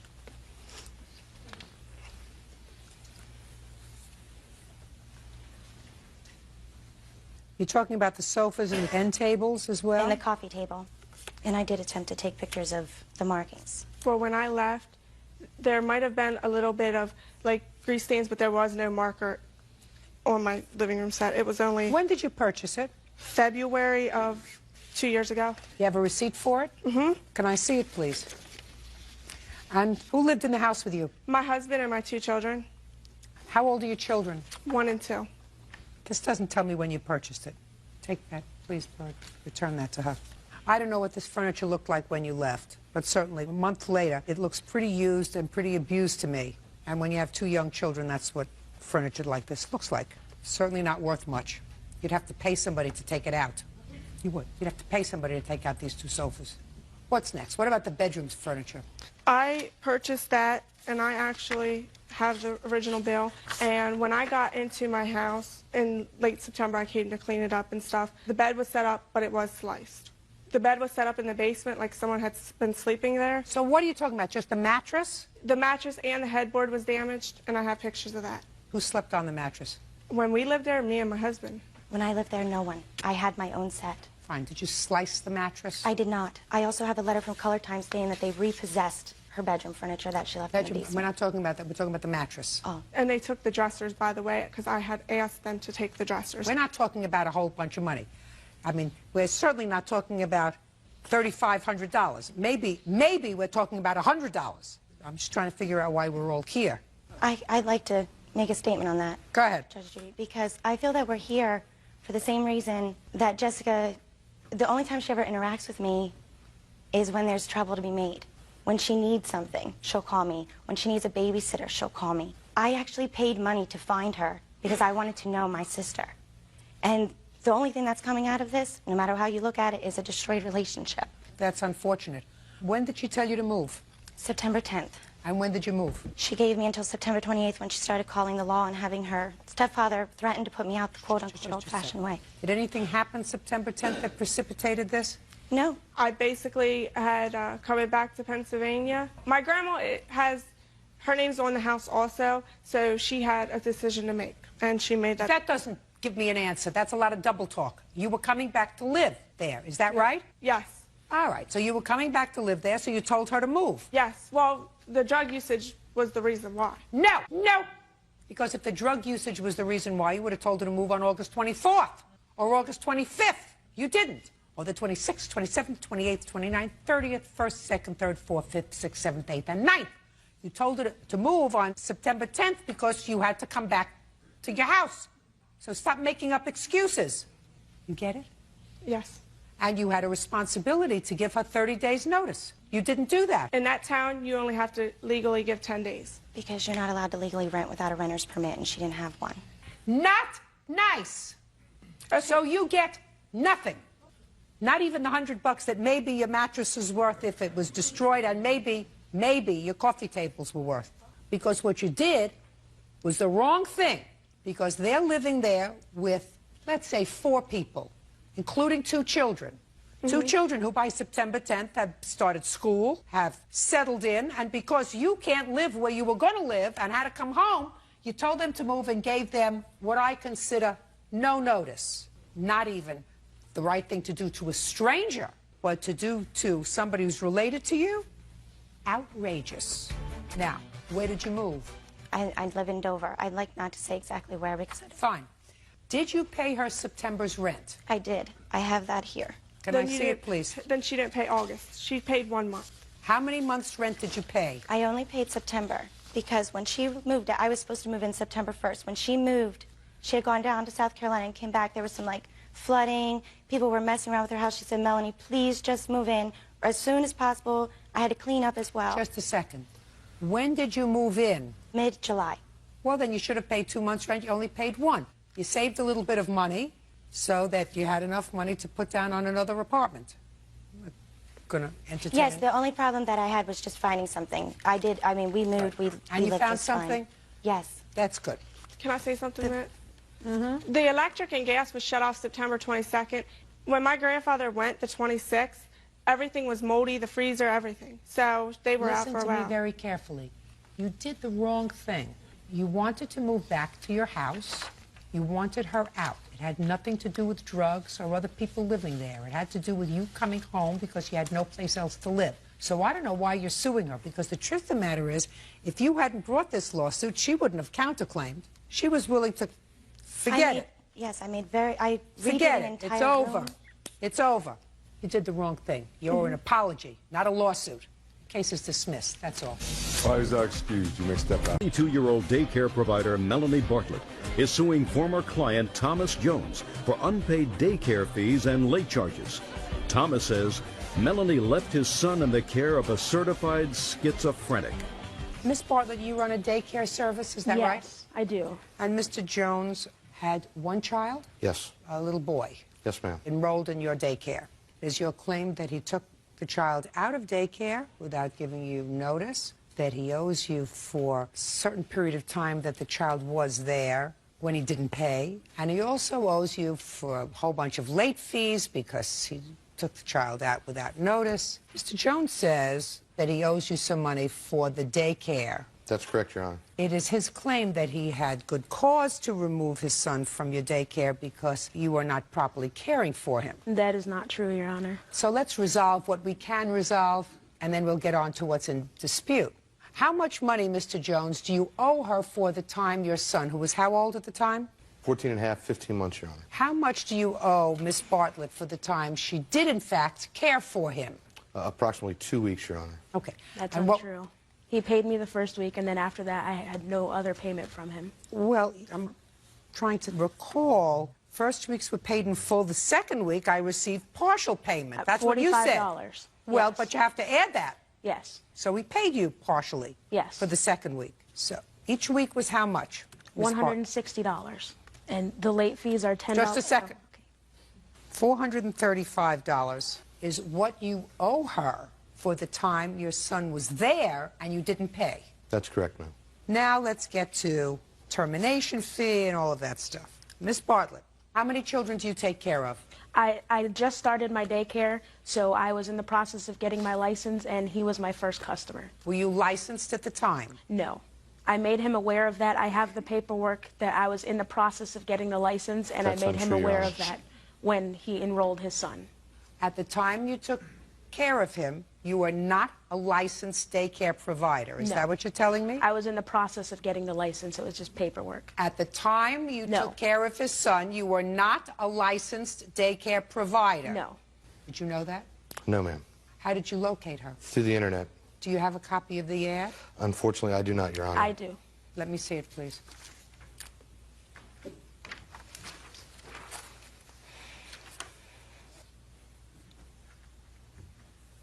Oh, well, this is deceptive, Miss Bartlett.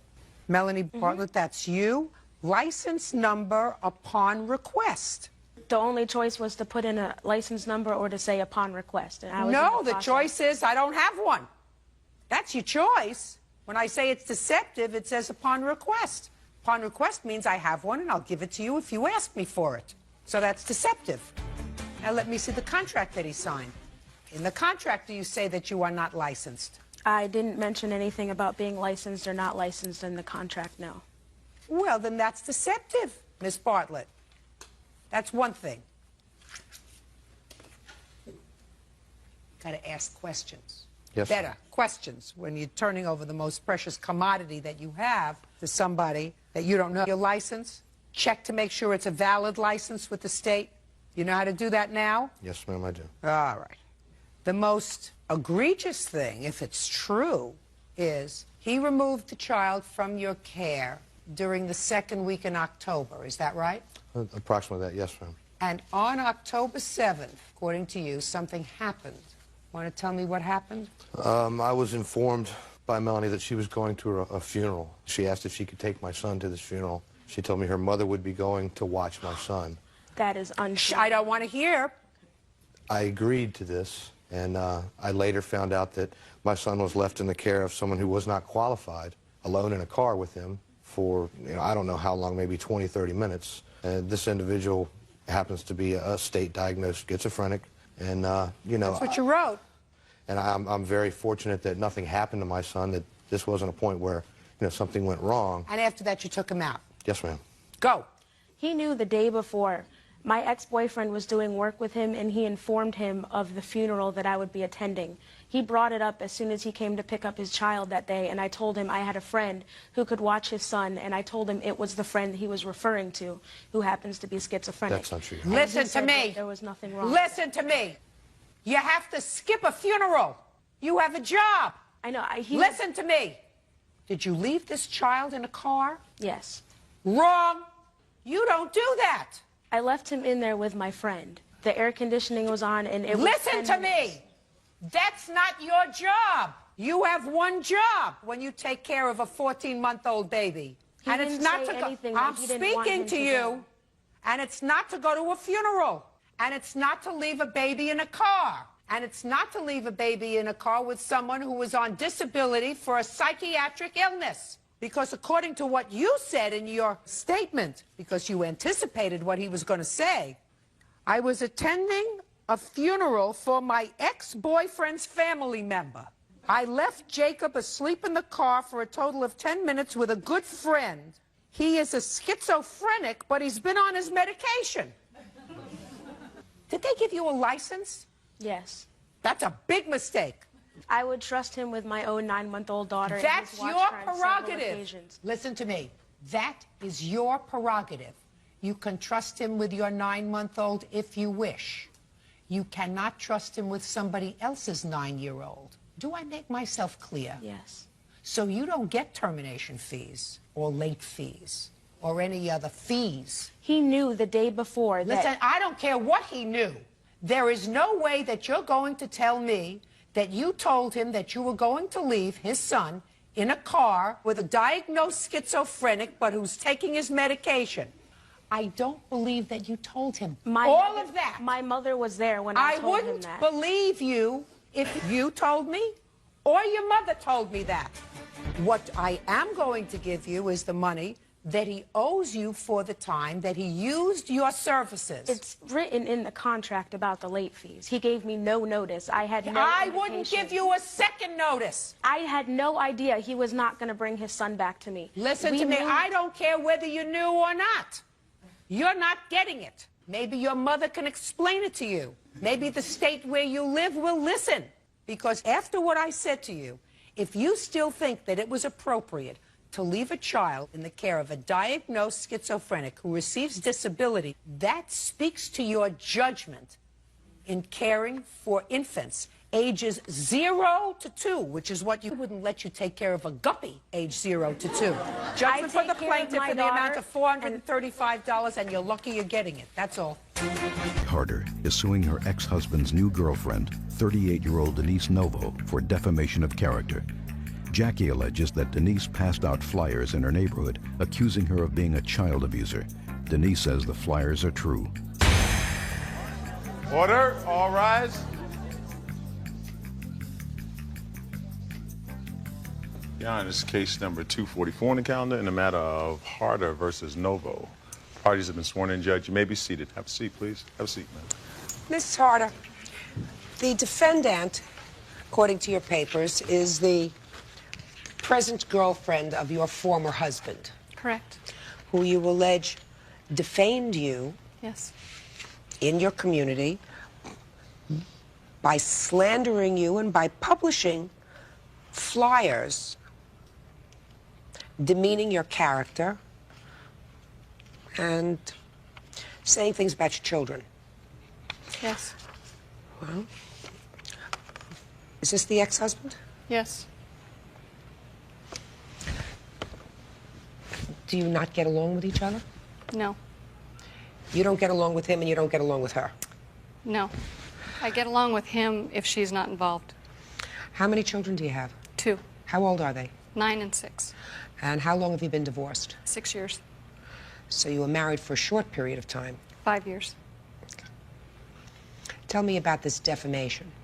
I have a copy of the flyer right here. I moved into a new home October of '96, and in February, my neighbors came to me, 3 separate neighbors came to me on one Sunday afternoon and said that prior to me moving in, a strange woman had gone through the neighborhood, knocked on the door, and handed out these flyers. Can I see them, please?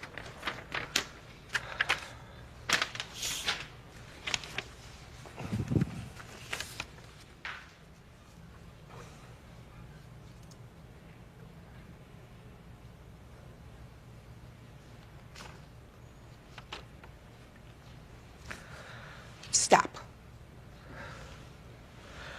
I've read your answer.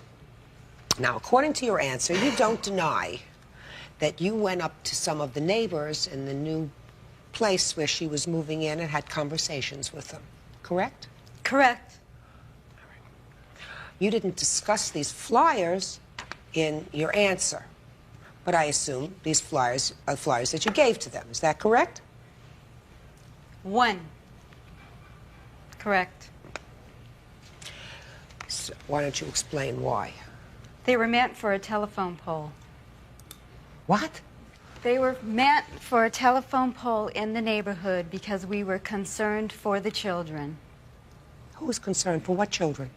I, myself, and the father of the children were very concerned of situations that the children were discussing with both I and the father about some abuse towards them from their mother and the mother's boyfriend. Step up here. And we can no longer turn Step our up here. cheek. Step up here. You have concerns about your children, sir? Yes, ma'am. Why didn't you go to the family court? I went to the family. You went to the family court? No, I didn't go to family court. I called Child Protective Service. I didn't ask you if you called Child Protective Services. You chewing gum? Yes, ma'am. Get rid of it. I said if you are concerned about your children, why didn't you go to the family court and say, I am concerned about my children, and I think that perhaps we should entertain a different kind of custody arrangement for the children. Why didn't you do that? I did do that. I went to mediation. Good. A mediation. Good. And what happened as a result of the mediation? What happened in mediation? Yes. What happened in mediation? Try to remember, sir, they're your children. Did you I get know your they're children? my children. Did you get your children? Yes, I did get my children. So you got custody of your children? Right. So then no, what I are didn't we get doing custody here? Of my... No. I didn't get custody. Just a second. I didn't get custody of them. I got visitation. Good. Now, after you had visitation with your children, according to your girlfriend, the two of you became very concerned about the children's welfare. Right.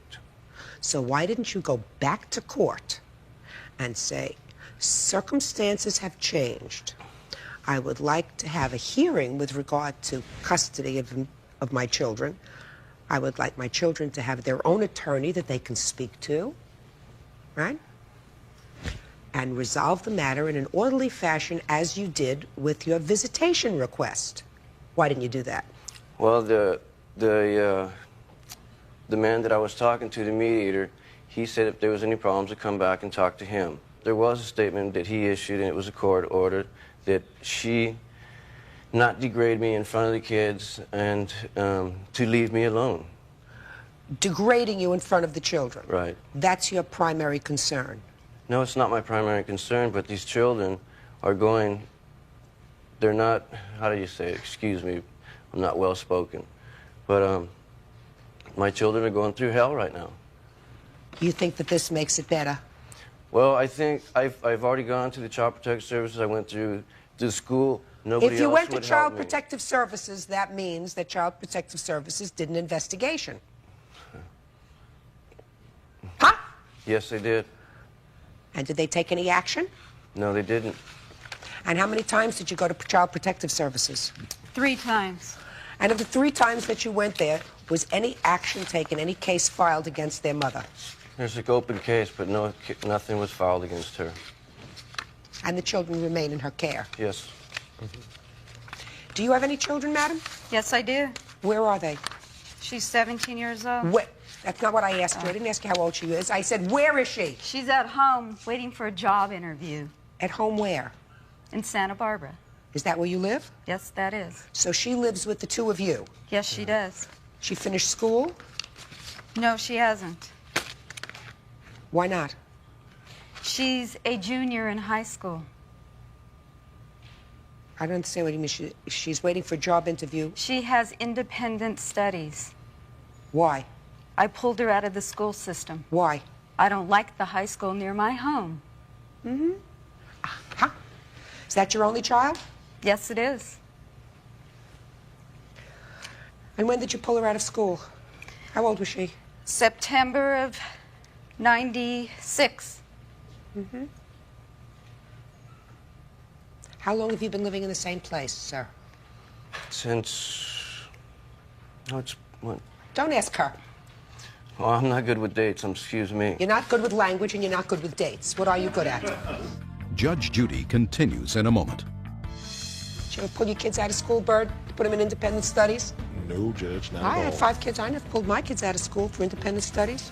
And later today, when I started expressing my concerns, she sent me socks saying that I had cold feet. real cases, real people. Judge Judy. 33-year-old Jackie Harder is charging her ex-husband's new girlfriend, Denise Novo, with defamation of character.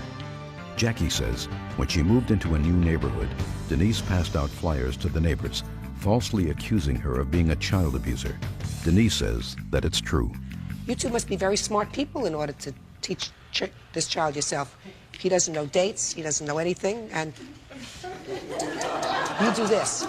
This is outrageous! This is outrageous! You are a mean, vindictive woman who could do this. She's moving into a new place. You didn't get what you want when you call Child Protective Services. They conduct no less than 3 investigations against her. They find absolutely no basis to remove the children, so you decide to make a little trouble, make her life a little bit miserable. And you go around before she moves into the community, and you plaster things up around the community. She says you gave it out to people. Genius over here says it was supposed to be on telephone poles. All right? I want to tell you something. If I were the family court judge, not a mediator, but if I were the family court judge who was deciding visitation with your children, you, sir, would see your children under a supervised visitation arrangement only. And I am a very serious proponent of fathers having as unrestricted quality time, if they are not the custodial parents of children, as is possible, because I always believe that that's in a child's best interest, to have the love and companionship of both biological parents. It's always been my view. I'm a serious proponent of that, but not, sir, when you live with this kind of witch. Judgment in this case is for the plaintiff in the amount of $2,000. Whatever counterclaim there is dismissed. That's all. Parties are excused. You may step out.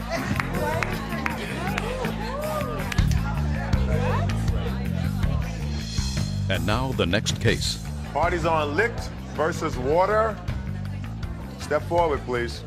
42-year-old Reverend Howard Licht is suing his former fiancée, 39-year-old Stephanie Warder, for not returning the engagement ring after they called off their wedding.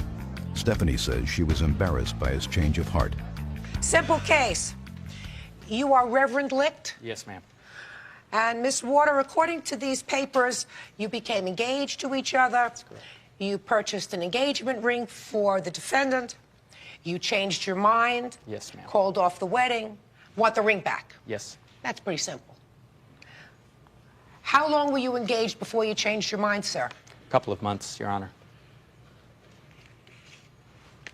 Why don't you think 4 months? All right, Miss Warden. Water. Is that the way you pronounce it, Water? Why don't you tell me why you think he is not entitled to his ring back? Well, after he proposed to me and I said yes, I started planning for the wedding. I bought a wedding dress, hired a wedding coordinator, worked on getting the tuxes and the bridal dresses. I had my whole church involved in planning this wedding.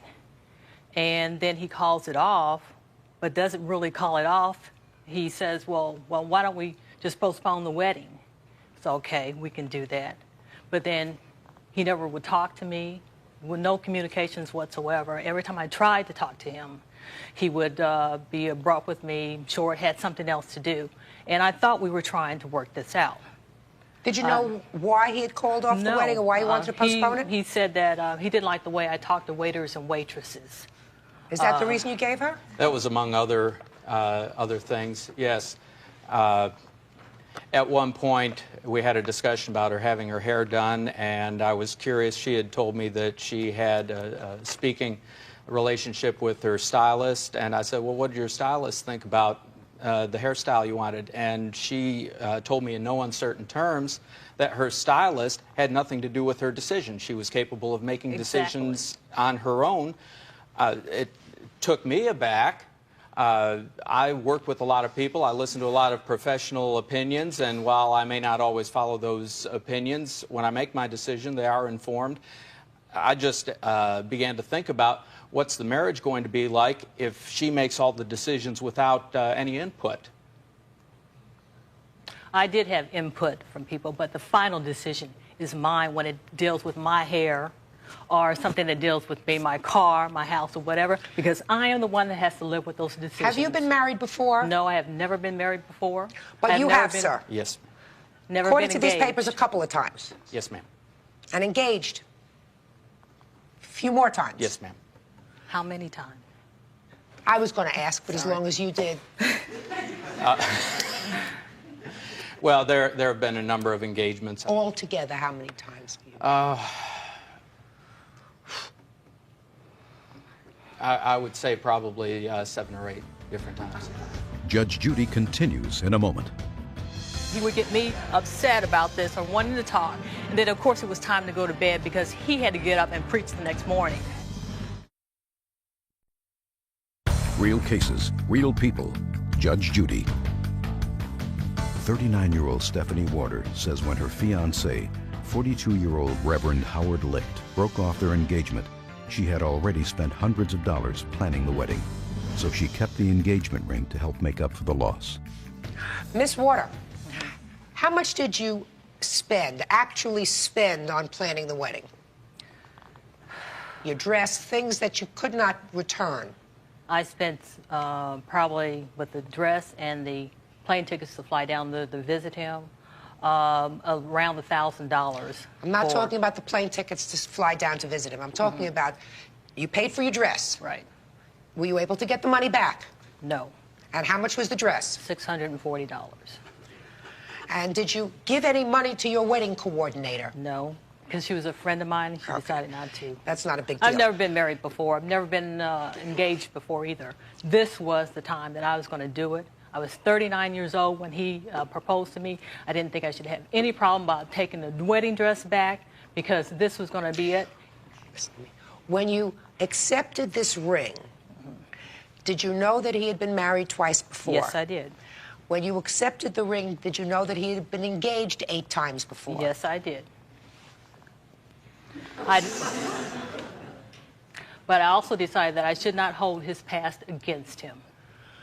Well, I'm not suggesting that you hold his past against him, but when somebody has an argument with you because they don't like the way you talk to your hairdresser, I would suggest to you that there's a problem. That was after the engagement, not before. You mean after you were engaged already? Right. You're probably lucky. Where's the ring? I don't have the ring. Where is it? It's at home in a safe place. I'm keeping the ring because he gave it to me. It's very important. It meant a whole lot to me. What do you plan on doing with it, Miss Warder? Wearing it on my right hand. It's a nice dinner ring. Good. How much did you pay for the ring, sir? $2,200. You paid $2,200? Let me see the receipt.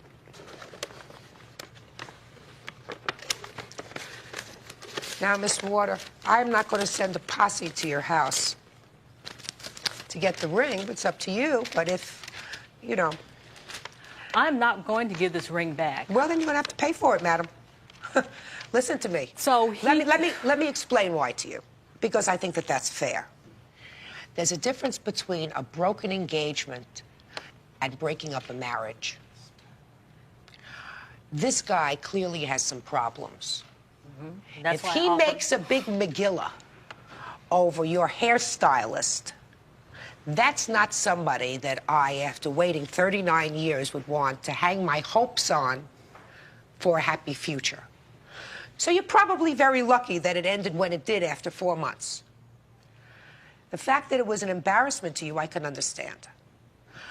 But an engagement ring is given as a promise, as sort of a contract in anticipation of getting married. I did not break that contract. I understand that. It doesn't make any difference. In my view, it doesn't make any difference because whoever breaks the contract, both parties are usually better off.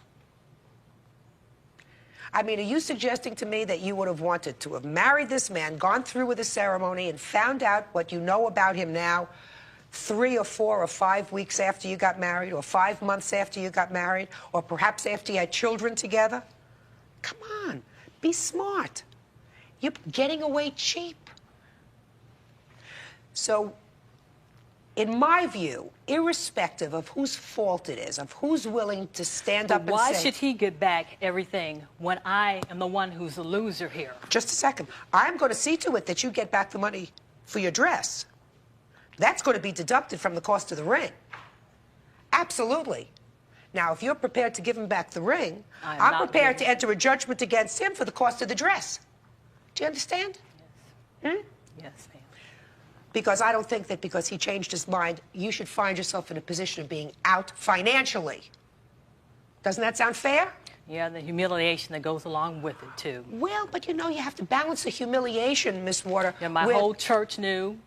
I know. His church did not know. Even my mailman knew that I was getting married. This was very important to me. I understand. Would you have preferred to have married him? And then been wife number 3? At this moment, no. There you go. So, that's the answer. Judge Judy will continue in a moment.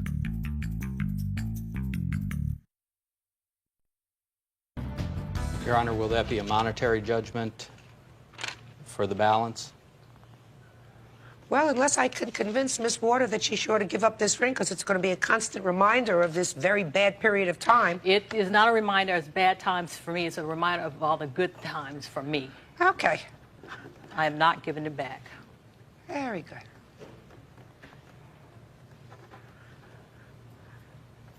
I am deducting the $640 for her wedding dress, sir. $1,560 for the plaintiff. Consider yourself lucky, Miss Water. That's all. Parties are excused. You may step out. Judge Judy will continue in a moment. And on the next Judge Judy. I don't even believe in him as a minister anymore. He cannot be a minister and act the way that he's been doing. He does not practice what he preaches.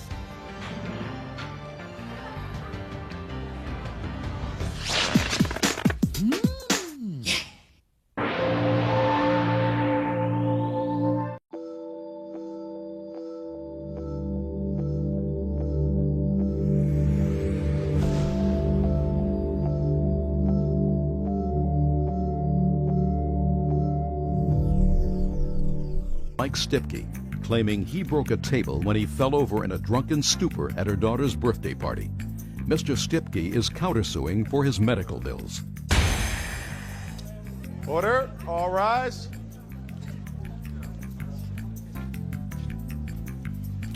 Your Honor, this is case number 269 on the calendar in the matter of Bettis versus Stipke.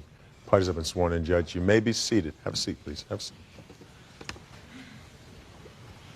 You had a birthday party at your house for your daughter Nicole and Christina. and Christina. We also celebrated 2 other children's birthday at that time. And according to this complaint, one of the other children who was celebrating a birthday was the daughter of a friend of yours. Yes. Who brought this gentleman to the party. Yes.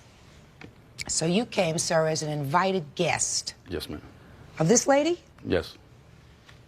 Let's see how smart I am. Your claim is that while he was at the party, he was drunk? Yes. And he destroyed some furniture? Yes. Were you drunk? No, ma'am. I had 3 or 4 beers at the most. They had other people drinking. Her sister and her husband were also drinking a beer. Who cares about her sister and her brother? They didn't break furniture. No, they did not. Well, why'd you go to the birthday party and drink? Nah, I just had a few beers. Uh-huh. Why don't you tell me, sir, how it came about that you broke this furniture? Describe what happened to me, if you remember. Diane had threw a piece of ice up to me. Just a second. Diane, that's you. Right. Stand up there, Diane, because I found that interesting. So she threw what at A piece of ice up in the air. Ice. Ice. Where were you standing at this time? On the patio. On the patio. Describe how you threw a piece of ice. How far were you standing apart? 3 feet. Well, move over another foot. I felt like this. About that far? And you, what were you doing? Your hands weren't behind your back, sir. What were you doing? You're holding a beer? Yeah. Yes. Make like you're holding a beer, right? All right. And a cigarette. And you're, what? And a cigarette in the other hand. Cigarette in the other hand? Yes. I don't remember. Make like a cigarette in the other hand. Now, Diane, show me what you were doing. I just tossed a piece of ice up. An ice cube? Yes. It was out of the ice chest. Actually, it was out of my cup, but Mike lifted his head up, and he stepped No, just back. you're going to show me. Toss the ice. Go ahead. Toss it. Go. And when I went back, I hit the end of the table and went down and then busted my head open on a toy chest. Just a second. I'm not interested with your head. I'm interested in the table. Right? You broke the table. The end piece, yeah. The end piece of the table. Right. Because you were acting like a fool at a children's birthday party.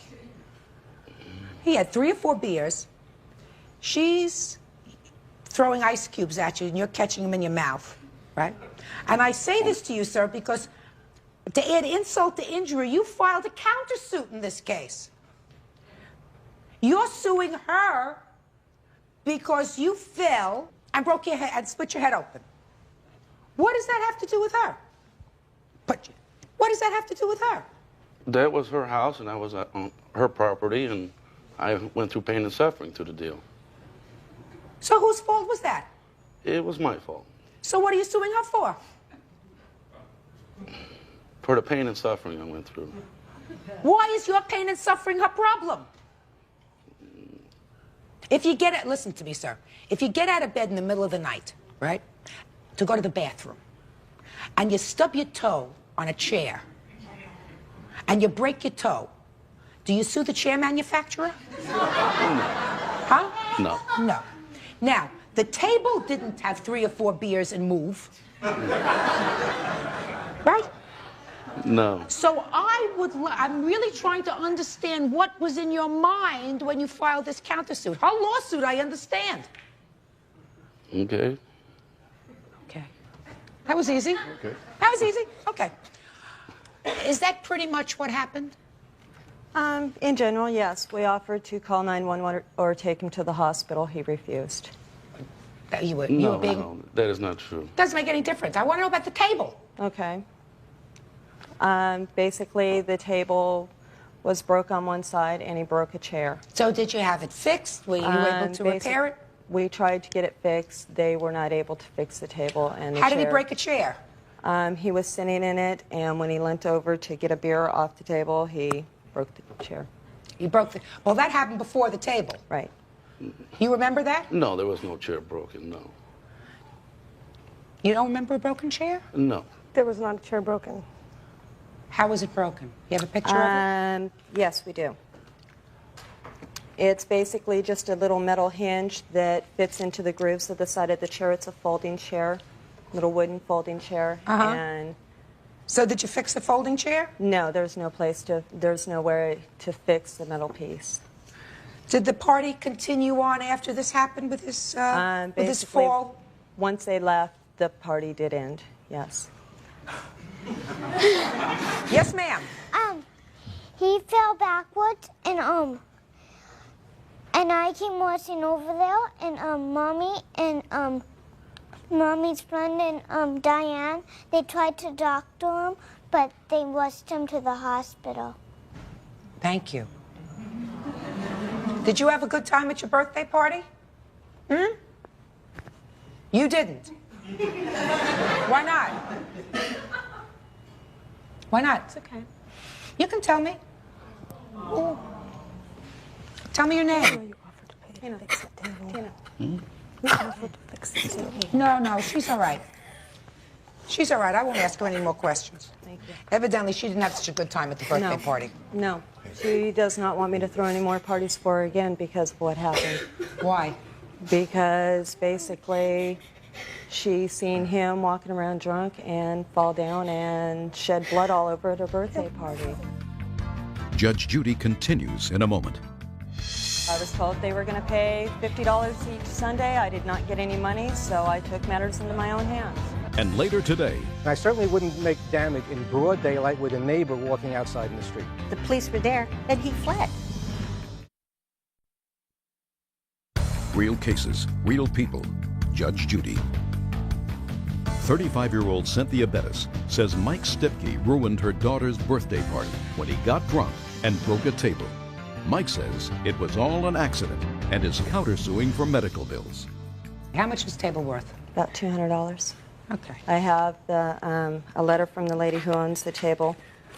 You borrowed the table from somebody else? My in-laws did. They borrowed the table for the party. Okay, well, it has to be replaced. And you have to pay for it. Don't be foolish. I did offer to pay for it. So then what are we doing here? I asked for the money to be delivered, $50 every Sunday, and they agreed upon it, and it never came through. I offered to write her a check in the whole full amount and have Mike pay me back because I live 3 blocks from him. So? I never got that offer. She says, I'm going away for the weekend. I'll call you when I get back. We'll make arrangements to happen. She didn't call. Why don't you just drop off the check? Why don't should you I just go send over her the there? check? She made it clear she didn't want me over So there. why don't you just send the check in the mail? Say, I'm sorry this happened, sorry I spoiled am the sorry it birthday happened, party. and I made that quite clear to her. All right, well, it's a very unfortunate circumstance. Sir, you understand that you owe $200. That's for the table. I mean, little girls who had a birthday party, one of them had a good time. The older one didn't. She probably understands a little bit more about what was going on. Certainly, you know that your countersuit has absolutely no merit. If you act like a fool, sometimes you get hurt. Judgment in this case is for the plaintiff in the amount of $200. Do I get the table? Do you get the table? Yes. No, you get the judgment. Okay. Parties are excused. Step out. Yeah. What a jerk. Back door to your right, please. It was an accident and it happened. I'm sorry that I broke your table. Thank you. I'd like you to apologize to the kids that you ruined their party. I'm sorry. Thank you. And now the next case. Parties on Oakray versus Engler. Step forward, please. ATM saleswoman Marlene Opray is suing her business associate Roger Engler, charging he vandalized her car. Roger says she's retaliating against him over a business deal gone bad. All right, Miss Opray, you claim that the defendant vandalized your car. Yes. By keying it. Yes, Your Honor. Why would he do such a thing? As retaliatory for not working with me any longer. Well, tell me about that. We just had a court case in San Francisco about 2.5 weeks ago to where he tried to say I owed him a sum of money for the month of June. He was an employee of yours? No, he was a self-contractor only if he were to sell ATM machines. Okay, so he was an independent contractor. Yes, Your Honor. So he sued you last month. And he lost because he didn't produce, he didn't make one sale. Whatever. He lost. That's right. When was the car vandalized? August 25th. And when was the court case? October 7th.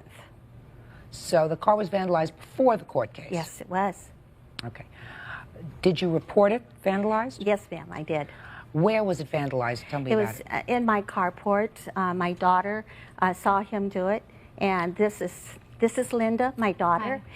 Hi. And the police came immediately after he had done this, and he fled. If he hadn't done it, why would he flee from the police? Judge Judy continues in a moment. I have to tell you what he said in our last court case on October 7th when I told him I had 2 witnesses 2 weeks ago. And he says, nobody saw me do it. Real cases, real people. Judge Judy. ATM saleswoman Marlene Opray says her former business associate Roger Engler keyed her car, causing severe damage. Roger denies he did anything wrong.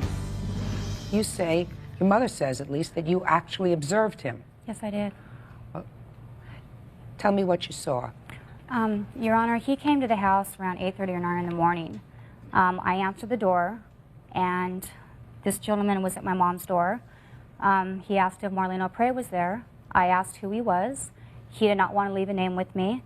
I seen he had a white envelope in his hand. I said I was her daughter. I would be more glad to give it to her, and he refused to give it to me.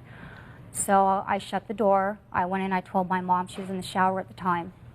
My mom asked him to come back in 30 minutes, asked what he looked like, and this night I described him. She couldn't place him. So I went back and I told this gentleman. He wasn't too happy about it. He said he had come a long distance to give this to my mother. And I says, well, like I said, if you want to come back in 30 minutes. I shut my door. I went into my room. Not even 2 minutes later, I heard a screeching noise outside. It's right outside my bedroom window. There's a carport. My car was parked there as well as my mother's. I didn't have any clothes on because I answered the door. I was in my pajamas. I opened it up halfway. I went to go put my pants on to run out there to see what he was doing. He was kneeling down on the other side of my mom's car on the right rear tire. So I got my pants on. I ran out there. At that time, this gentleman was pulling away. I ran out after him. He kept going. He did see me. I saw him look in his rearview mirror. There was another gentleman walking in the park there where we live.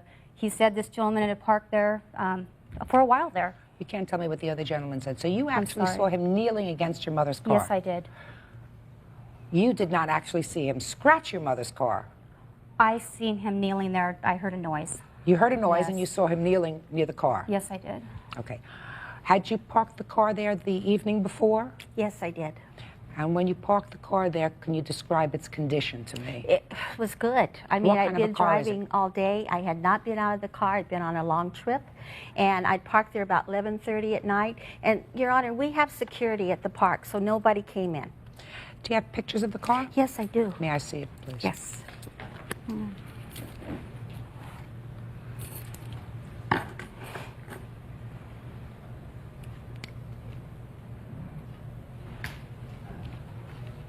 All right, Mr. Ringler, I'll hear you, sir. Okay. It's a nice story. Mostly none of it is true, but that's a nice story. Number one, we were partners. I had letters that showed that we were business partners. We had gone on a number of trips together.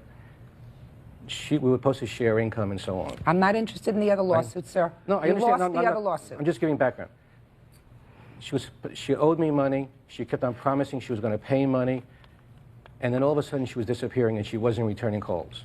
And she wasn't returning calls. We had been in for 3 months on the phone every single day, once, twice, sometimes 3 times a day, many times. I'm not interested in that. You went to her house at 8:30 in the morning. No, for what purpose? First of all, it was 9:30 in the morning. 9:30. Okay, there was. For what purpose? For what purpose? I went to give her a letter in her hand saying I've dissolved the partnership between us, and that's what I went to deliver.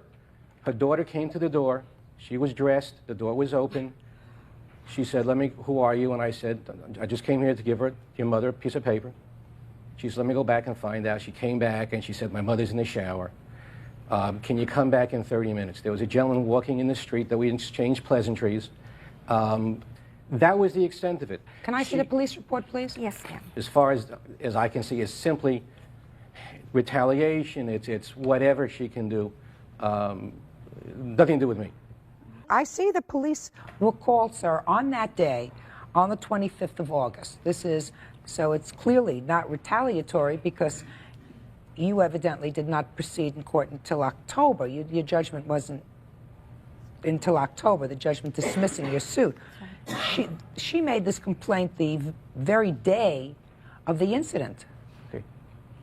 First of all, her car has had many damages on it that she's never repaired. I can't testify as to what scratches and things she had on that car or why she did what she did. This is a key mark, sir. Okay, but it could have been there. This is a key mark. It was not there. Here. Okay. Show him. It was not there. Okay, it's a key mark. You know, but that doesn't mean that I had anything to do with it. It could have been there. I could tell you that she had damages on her car that she's never repaired, and she's using it as an excuse. You know, if it was vandalism, as she claims, then in fact, from what I understand, it's a criminal act. Why didn't the police come, call me, do whatever they want, arrest me? There's no logic. Your Honor. Let's see. Just a second.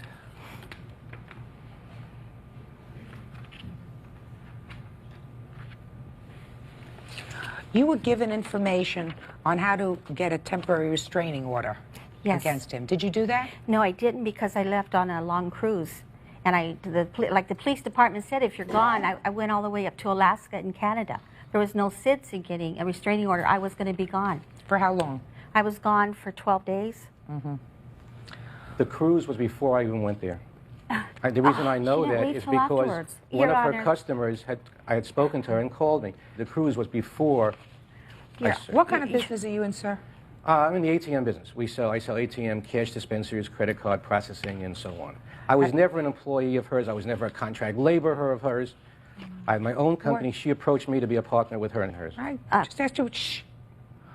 Have you ever been arrested? Yes. Mm-hmm. When? 2 years ago. For what? It was considered insurance fraud at the time.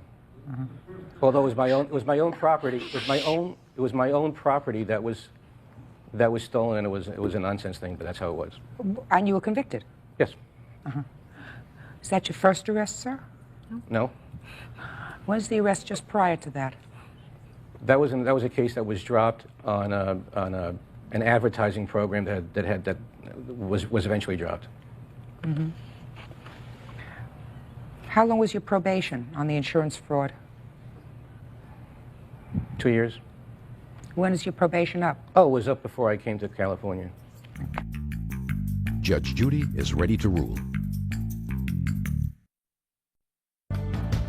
This is not a criminal case. Criminal case, the burden of proof is proof by beyond a reasonable doubt that an act was committed. The quantum of proof in a civil case, and this is a civil case, is more evidence than not, what we call a preponderance of the credible evidence that an event occurred. So I must make a determination based upon common sense and based upon what I've heard, whether I am satisfied by a preponderance of the credible evidence, that is more evidence than not, that you did in fact key her car. I'm satisfied. So, you have the estimates for the damage? Yes, and it's already been taken care of.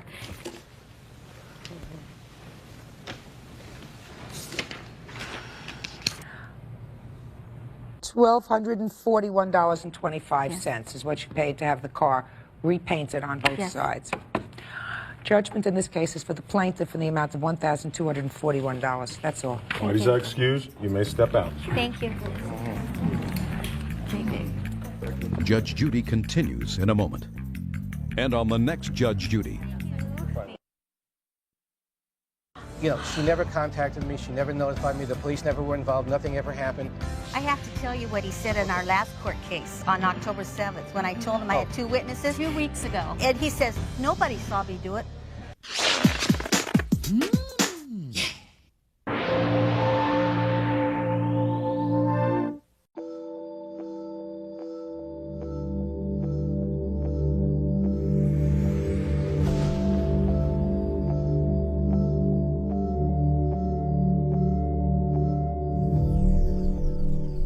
Ayala says when model Monique Howard posed for a photo on his car, she dented his hood. Order. All rise. Quiet in the courtroom, please. Ma'am. Judge, this is number 339 on the calendar in the matter of Ayala versus Howard. Parties have been sworn in, Judge. You may be seated. Sir, have a seat, please. Your complaint alleges, sir, that the defendant dented your car when she sat on it. Yes, that's true. So why don't you tell me how that happened? Okay, it all took place at the Velocity Car Show, which is held, I believe, in the area of Redondo Beach. The defendant had asked me earlier that day that she wanted to do a couple photo shots on my car. What kind of car do you have? I have a 97 Volkswagen GTI. Volkswagen. Is that a special kind of car? What's in that car in particular is there's only 500 United States that were brought over from Germany. So you were showing the car at this automobile show? Right. I invested at least $5,000 prior to that date into that car. What do you mean you invested? As far as money for rims and exhaust systems to modify the car. So you have this very special car. You're showing it at an auto show, and what were you doing there? I was asked to go there and do some modeling. Who asked you? the president from the actual car club called Orsic. And how did you two get together? Well, I had a friendly relationship with her prior to this, and the day of the show, she approached me when she arrived and asking me if she could use my car to pose for a photographer that was coming for her own personal use. And I asked her, what kind of posing are you going to do? And she said, well, I have this pose that I sit on top of the hood, and I That's not true. Just a second, I'm going to get to you. You have this, she said to you. There's a pose where she gets on top of the hood, and she takes a picture, and it's a real nice shot. And I said, well, have you ever done this before? And she said, yes, I did. I've done it before. Nothing happened. It's a great shot. So she reassured me by doing that, and I was easily convinced to letting her do that. Okay. According to you, you agreed to let her sit on the hood of your car. And you sat there. Well, depending on what the photographer asked us to do. But yeah, I did. Sit on the hood of the car and took a picture. Right, but the photographer asked him repeatedly, about 3 or 4 times, if it was okay. And he agreed to everything, as far as if we were going to actually sit on the car or model around it or whatever we were going to do. How did you sit on the hood of the car? They asked us to actually just sit sideways, kind of facing each other with our feet dangling down on the side of the car, and he took a few But you were shots the of only that. one who sat on No, it? there was another model. That sat on his car? Was there another model that sat on your Yes, car? there was. Her name is Kalan. She sat the opposite side of the car, at the same position, same area, just on the opposite side of the hood. Okay. So what happened after the pictures were taken? I didn't notice the dent until I got home when I was just waxing down the car. And as I was waxing the hood, I noticed that there was a dent in the hood. Well, I felt that it was my responsibility to take care of that, so I called her the very next day, let her know. 3 days later, not the next day. Listen. Sorry. I hate this thing. Don't interrupt him. Sorry. I mean, I could be mistaken, but it was the week after the show. And what happened, I let her know that the fact that she sat on the car, the dent was put into the car. And I just let her know that I didn't feel fair that I had to pay for those damages since it was for her cause and she was the one that actually implied the dent into my hood. She was very humble and actually very generous, saying that she would pay for all damages and you know, embarrassed a bit. But I mean, it was basically a verbal agreement where we both agreed on a date. Do you have some pictures of this car, sir? That's why I understand that this monitor is in here. You have some pictures that you want to show me? Oh, yes, I do have some pictures that I need to show you.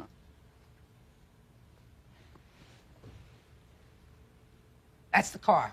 Where's the damage? There's a damage. If you see where the light hits, it actually dims down. If I can approach it, I'll show you. I see it now. Is that the side you were sitting on? Yeah, it was. Huh? Okay. All right. And you didn't notice that until a day or so later, is that right? Yes, you're right. How come you have such an expensive car and you didn't notice this terrible dent in the car until a day or so later, sir? Well, actually, I noticed it the same day, but I called her a day or so later. First of all, how much do you say it's going to cost you to fix it, sir? Well, I have an estimate here from the dealer service area that I deal with. They appraised the damage. That's the amount that I'm suing for. $561? Yes. All right. And what's your position? Well, first of all, when we were taking the shots, he stood there and watched the whole shoot and said nothing. He was even suggesting different poses. Basically, to make a long story short, afterwards, I saw him polishing off the car. He did not approach me with any concern about damages. I actually went over there and looked at the car. There wasn't any damages. And it wasn't until actually 3 days later that he called me and told me that there were damages on there. If they had asked him if it was okay, and all of a sudden he's coming back to me 3 days later saying that I made these damages, it would be his responsibility only because the photographer had asked him over and over it was okay if we were to get on the car. Oh, you asked him. You asked him. That was enough. Judge Judy will continue in a moment. She asked you if she could sit on the hood of your car. Right. You're a fool to have said yes. You're a fool. And later today, It's obvious to me that when you move out, you move out. You take your clothes, you take your shoes, you take your hats, and you take your doggone cars too. real cases, real people. Judge Judy. Carlos Ayala says when car model Monique Howard sat on the hood of his sports car to pose for a photo, she left a dent. Monique says she's not responsible because she had Carlos's permission to sit on the car. Mr. Ayala. Yes. You think that she should be responsible for all these damages Do to I your feel car? that I should be That responsible? she should be. Yes, I do. Well, you're wrong. You want to know why, sir? Yes, I do. If she had sat on your car without your permission, she would be totally responsible for the damage to your car. Right. You are supposed to be an intelligent man. If somebody asked me if they could sit on the hood of my car, and if I said sure, and if they damaged the hood of my car, whose fault would that be? Well, considering if I make a statement, Yeah. there's 2 models that sat on the car. First of all, the other model did not dent the car, which Yeah, was maybe she was thinner. Which was what she asked me Just for. a second. Maybe she was thinner. Yeah, actually, she was very much thinner. Well, then, sir. Right, but look, I'm not. you use your eyes. Right. You look at one model who's thinner. If my 2-month-old grandchild was on the hood of my car, and if my 9-year-old grandson Casey sat on the hood of my car and I said it was okay, and if Casey damages the hood of my car, that's my fault because he's 9 years old and weighs more than a 2-month-old baby. So if you look at these 2 women and she's a little heftier, and you tell her it's okay to sit on the hood of your car because you wanted your car in some sort of a magazine, why should she pay for it? That's an incorrect statement there. I didn't ask her to take the shot for my purpose. Doesn't make any difference. Second. She asked you if she could sit on the hood of your car. Right. Well, You're a fool to have said yes. You're a fool. Well, considering that I'm not a weight trainer and I'm not an expert in that field, I wouldn't be able to make a professional... I want to tell you something. I'm not a weight trainer, and I'm not an Exactly. expert in that Well, field, then and you I have- wouldn't let anybody sit on my car. You think that if this guy said to me, Judge, I want to take a picture on the hood of your car. Right. Could I take a picture on the hood of your car? And he sat on the hood of my car, and the hood went to the pavement. that I would say, it's his fault? No, sir.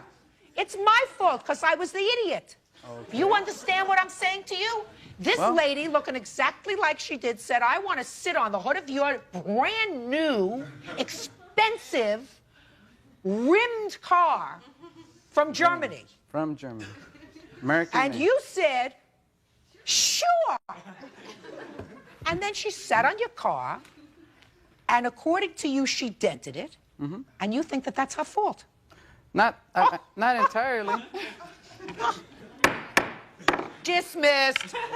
Parties are excused. Step out. Out the back door to your right, please. And now the next case.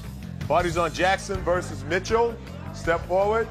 31-year-old student Adam Jackson is suing his former roommate Lorraine Mitchell because she refuses to return his 1985 El Camino.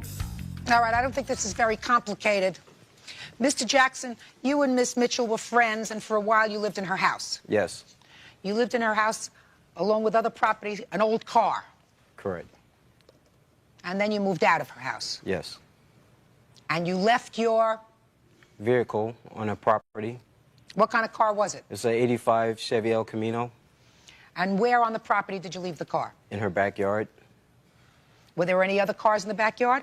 No, Just yours. just mine. And how long did you leave it there? I would say from April 97 through November, and it's still there. November this year. And you want your car back? Yes. And you say, And I say, Mr. Jackson, you're more than welcome to have your car back, but I want to be paid $18.50 for storage per day. Why? I checked with several storage companies because if he had had his automobile parked in a garage towing service, he would have paid $18.50. And on top why of did that, you let him leave the car there to begin with? why did I let him leave the car? Yeah. Because he didn't have any other place to take it. Judge, I called Mr. Jackson on several occasions, over and over and over, repeatedly over, asking him, please come and pick up your car. I asked him over 5 or 6 times. I have the dates written down, and he will testify to that, I'm sure. But, Miss Mitchell, you had no agreement with him that he was going to pay you to store the car.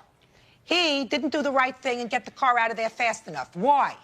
Well, at the time I was going to school, and because I was busy with my schoolwork, and I tried. I tried when I told her I was going to come by to pick up the car. So when I finally sold my car, I had the guy who I sold the car to go by her house to pick it up, and that's when I found out that I was going to have a hard time picking up the car. Yeah, and when was that? When did you sell your car? November 7th. Mm-hmm.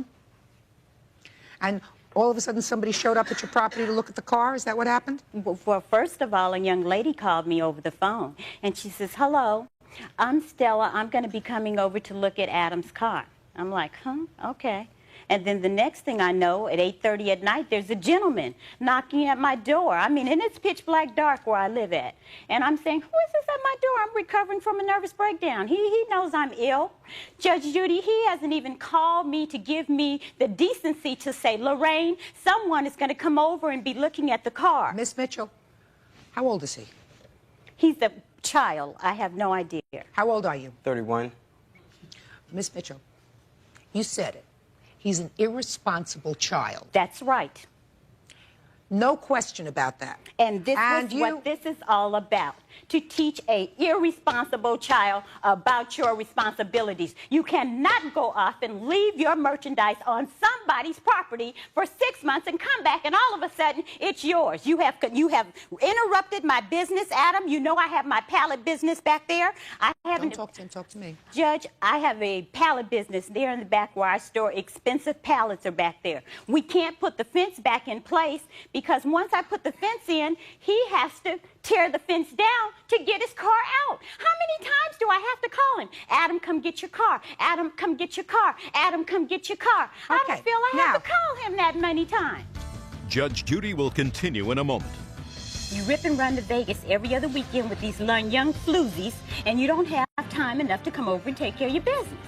That's the bottom line, am I right? Real cases, real people. Judge Judy. Adam Jackson says his former roommate, Lorraine Mitchell, refuses to return his 1985 El Camino. Lorraine says Adam abandoned the car and she wants him to pay a storage fee. Now, Mr. Jackson, there is a certain equity in what she says, sir. You know, while she does not have a contract with you, a storage contract, and you cannot create a contract after the fact. Yes, Ms. I'm Mitchell. not Do you trying Yes, that's what you're trying to do. Okay, You well, cannot create that all after right. the fact. All right. Because there were certain things that you could have done, like just towing his car out of there and just leaving it someplace. That's right. You could have done that. That's You didn't do right. that. Now, Mr. Jackson, did you sell this car? Yes, I sold it, and then I had to give the guy his money back because Lorraine wouldn't let me come on her property to get the car. Well, so that wasn't so long ago, sir. Is that right? Do you still have a buyer for this car? No. No. So what do you intend to do with the car? Sell it once I get possession of it. And what do you think you're going to sell it for, sir? About $1,000. And how much of that do you morally think you owe Miss Mitchell for having had to look at your car well beyond a reasonable period of time? Morally, I don't think I owe her anything. Well, let's think about why not? Well, she didn't tell me to come by to She pick up the called car. you 4 or 5 times, Mr. Jackson. She called you 4 or 5 times, not to say, how are you? Not to say how you're doing. She called and said nicely, when are you coming to pick up your car? And you made appointments and you never showed up, right? Correct. So that makes you immature and irresponsible. And I'm asking you, you are now going to sell a car that's been an eyesore on her property for 6 months. What do you think you owe her for the inconvenience? You tell me. Well, like I said, Your Honor, I don't think I owe her anything because at the time that I stayed in her house, I helped out with her children. I helped them with their schoolwork because she was in the bed all Where's the time. the pink slip for the car? I don't have the pink slip, but I do have the title right here, the registration. You do? Yes. Let me see it.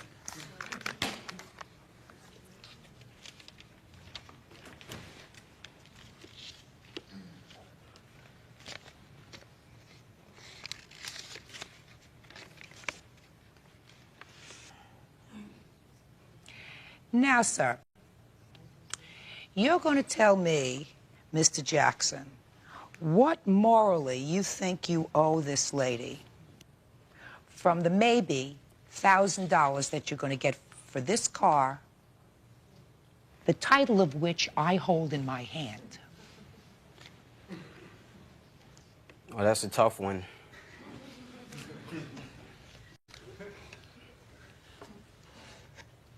I don't know, Your Honor.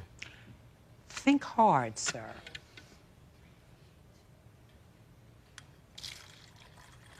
Well, she didn't file a claim with the Think GM. hard, sir.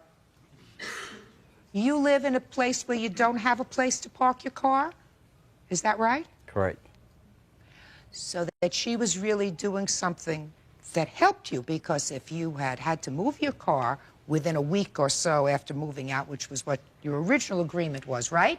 Well, we didn't have an original agreement. You to said, begin can with I when leave moved my out." car here for a week or so when you left? I don't remember saying that to her. What did he say when he moved out? Well, he didn't say anything. It's obvious to me that when you move out, you move out. You take your clothes, you take your shoes, you take your hats, and you take your doggone cars, too. Don't that go with the package? Now, Mr. Jackson, I'm going to ask you one more time. How much do you think you ought to pay her for the inconvenience of having your jalopy in her backyard for 6 months? You better come up with a figure, sir, otherwise you stand to lose your car. Judge Judy is ready to rule. Give me a figure, sir. I would pay for the fence to be replaced at her house, because she has a wooden fence around her property, and there was 2 sections of it that fell down, and I'll agree to pay for the restoration to get it fixed. How much will that cost you, Miss Mitchell? I don't know, Judge. I really would hate to quote a figure. Cost you about $200-300? Yeah, I'd say so. Mm-hmm. At least. Well, it's a half-acre piece of property. It's not a, it's not a from here to here. It's a half-acre piece of property. And the fence extends all the way down to here.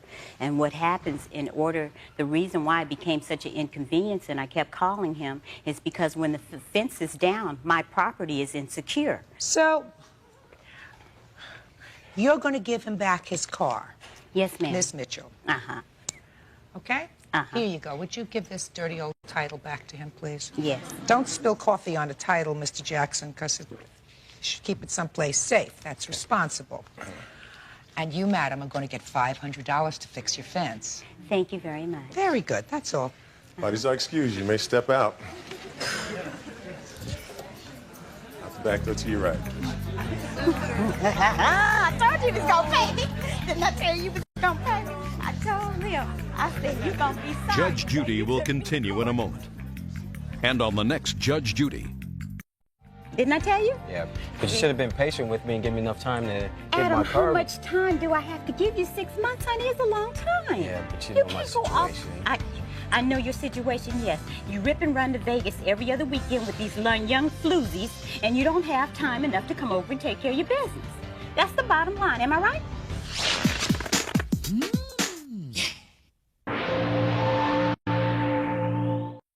Harkness is suing his former best friend, 27-year-old printer Stephen Cutler, for a $3,000 loan.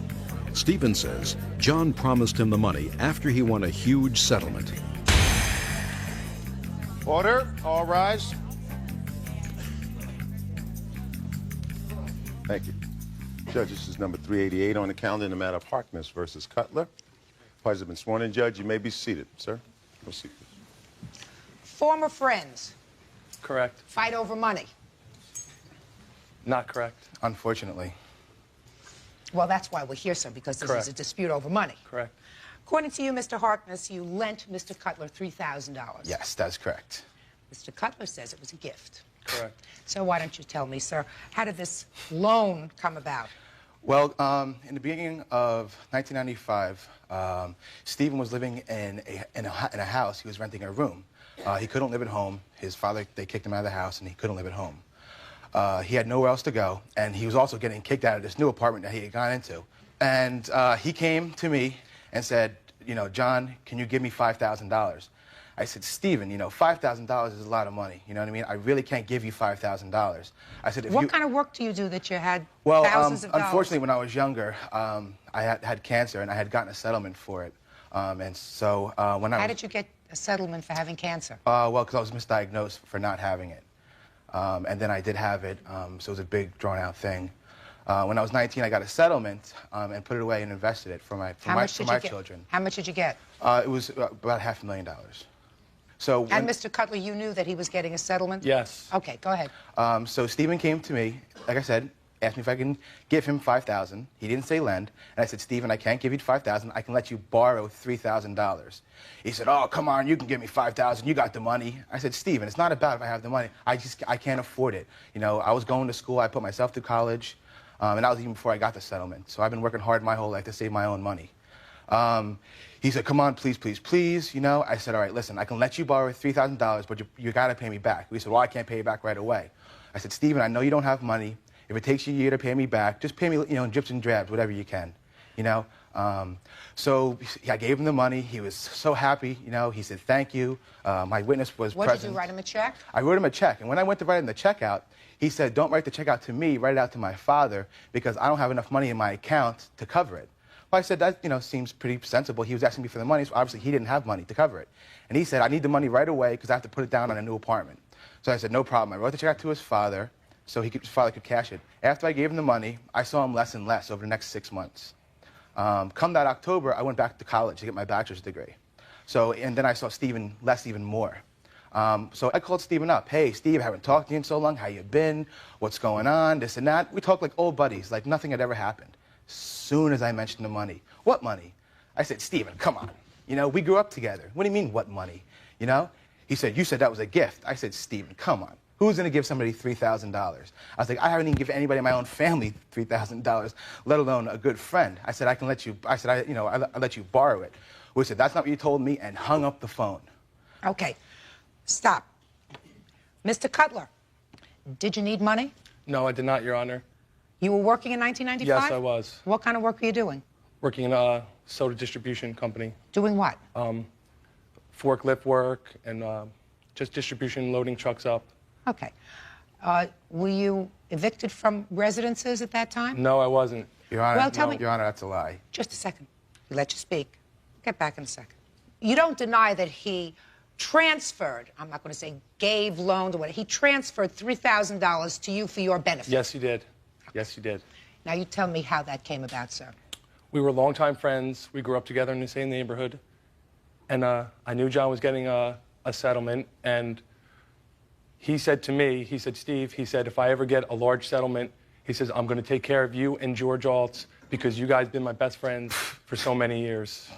Now, that's what he said to me. He said, you guys are going to get $5,000 each and a trip to Europe, he said to me. He said, I'm going to take you to Europe on me. That's what he told me. I'm going to take you to Europe. To Europe, yes, on him. Just that we were going to go backpacking, hiking. So did you ever do that? No, we didn't. No, we didn't. So tell me about the $3,000. So as time went on, we were in the basement and together, and he said, Steve, he said, remember when I told you I was going to give you $5,000? I said, yes. He said, well, I can't afford to give you $5,000. He said, I spend a lot of money. He said, but I could afford to give you $3,000. You mean, and that just came out of the blue?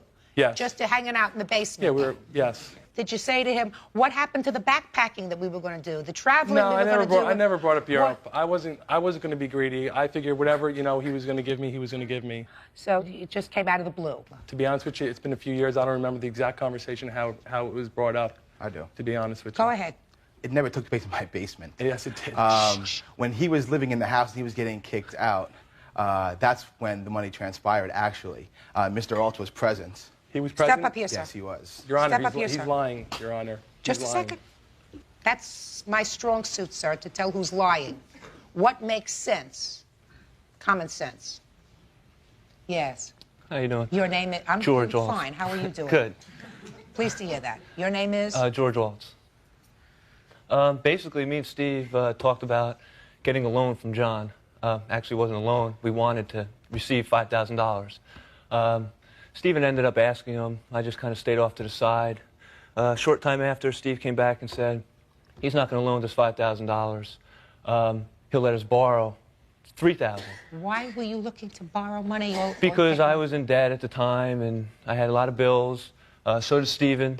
So Stephen said, you know, I asked him, he would loan me $3,000.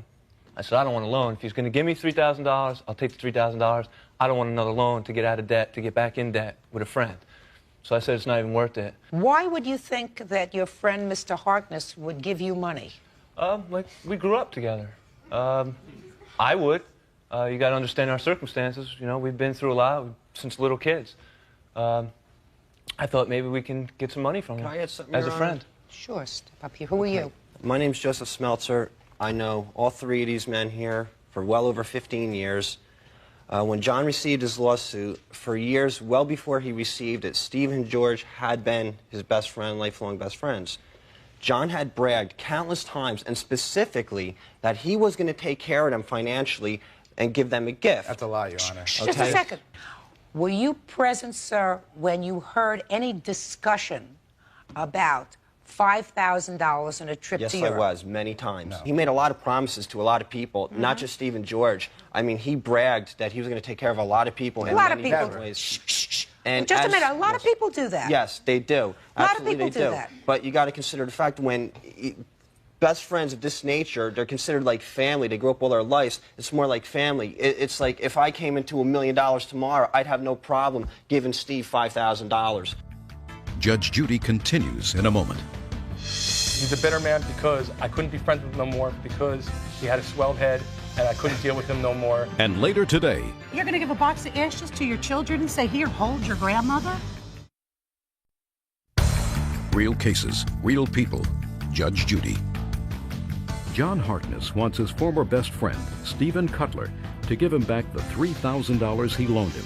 Stephen claims the money was a gift. What you, Mr. Cutler, is suing for is on a contract. You say that there was a contract, and your contract with him was that he was going to give you a gift, right? Correct. A contract requires, in the law, something called consideration.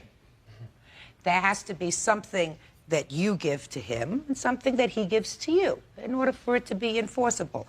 Otherwise, it's just puffing. I'm going to take care of all of my friends. Now, there's a certain amount of common sense that suggests to me that you are having certain problems in 1995. Your that Honor, has a ring of truth to it, sir. Your Honor, $3,000 wasn't going to make any difference in my life at that time. He was getting kicked out of his whatsoever. Just a second. Whatsoever, Your Honor. Just a second. Then why, Mr. Cutler, would you think, sir, that after several years, because this transaction took place several years ago, that Mr. Harkness would at this point sue you for the $3,000? Because he's a bitter man, Your Honor. Just a second. Why do you think he's a bitter man? He's a bitter man because I was friends with him for a year after he gave me the $3,000. After that, I couldn't be friends with him no more because he had a swelled head and I couldn't deal with him no more. And a lot of people the same way. So don't tell me about a lot of other people. What two about years you? later, he calls me up on the phone and said, Steve, he says, the money that I gave you, I want it back. I said, John, you gave it to me as a gift. He said, doesn't matter. We don't speak no more. He says, I want the money back. Never I said, well, you're not going to receive the money. Happened. You gave it to me as a gift. Nope. And he said, well, I'll see you in court. And I said, I'll see you in court then. Just a second. I'm going to resolve this in a minute. Did he make the check payable to your father? Yes, he did. He told me, Your Honor, the reason why he made it out to my father was he told me, he goes, I don't want you spending it all in one place. He goes, I feel if your father is involved with it, he goes, your father will look out for the money better than you will. And that's why he wrote my check to my father. Oh, no. You see, a very important thing for you to remember, sir, is that common sense is what's supposed to prevail in a court. If he were giving you money outright, he would have given you the check made out to you. And I'm going to tell you why. Because if you didn't need the money immediately, you could have opened up a bank account, put that check in the bank account, and waited for the check to clear. The fact that he made the check out to your father suggests to me that you needed the money immediately. Yes. And thank you for agreeing with me. Sorry. I also think, Mr. Cutler, that of all of his friends, I haven't heard of anybody else that just took money from him. Right? You haven't told me about anybody else that just took money. I'm not the only one here, Your Honor. I mean, there were other people. There were other people. No, there wasn't. I could have brought many witnesses here, but... Name one. Just a second. Why'd you bring him? Hey! Sorry. Sit down now. Mr. Harkness, I am satisfied based upon primarily the one tangible thing that we know, which is that you both agree on, that you made the check payable to his father, and that suggests to me that there was an immediate need that he had for the funds, Yes, which Your Honor. supports your story that he needed the funds immediately for a new apartment, which is totally different from what he's saying is that you were in the basement of your building making out a check and you never happened. said, I'm going to give you some money. No, never happened. Well, I know you say it never happened. So I have given you a judgment, sir, in the amount of $3,000, which is the amount of the loan. Thank you, Your that's Honor. all. Parties are excused. You may step out. That's right. Out this way, gentlemen. This way. Out the back, go to your right. A freak in disguise, bro. See, that's all he can say. A freak in disguise. That's all he Look can at you. say. Rip off that suit and That's all not he the can white say. trash. White trash with a Mama's a freak, with his a dad's a bachelor's freak, degree. his whole family's Bachelor's freak. degree. Ask him what degree he has. Ask him how many degrees he has. Nothing. I'm white trash. And now the next case.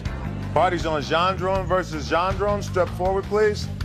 42-year-old Suzanne Gendron wants her former sister-in-law, Teresa Gendron, to return the ashes of her mother. Very strange case. And very old. Your mother died 21 years ago, according to your complaint. Correct. How old was she when she died? She was 54. And according to your complaint, your former sister-in-law, that's you, has her ashes. Correct. And she's had them for 21 years. Yes. You want them back? Yes, Your Honor. First, what took you 21 years?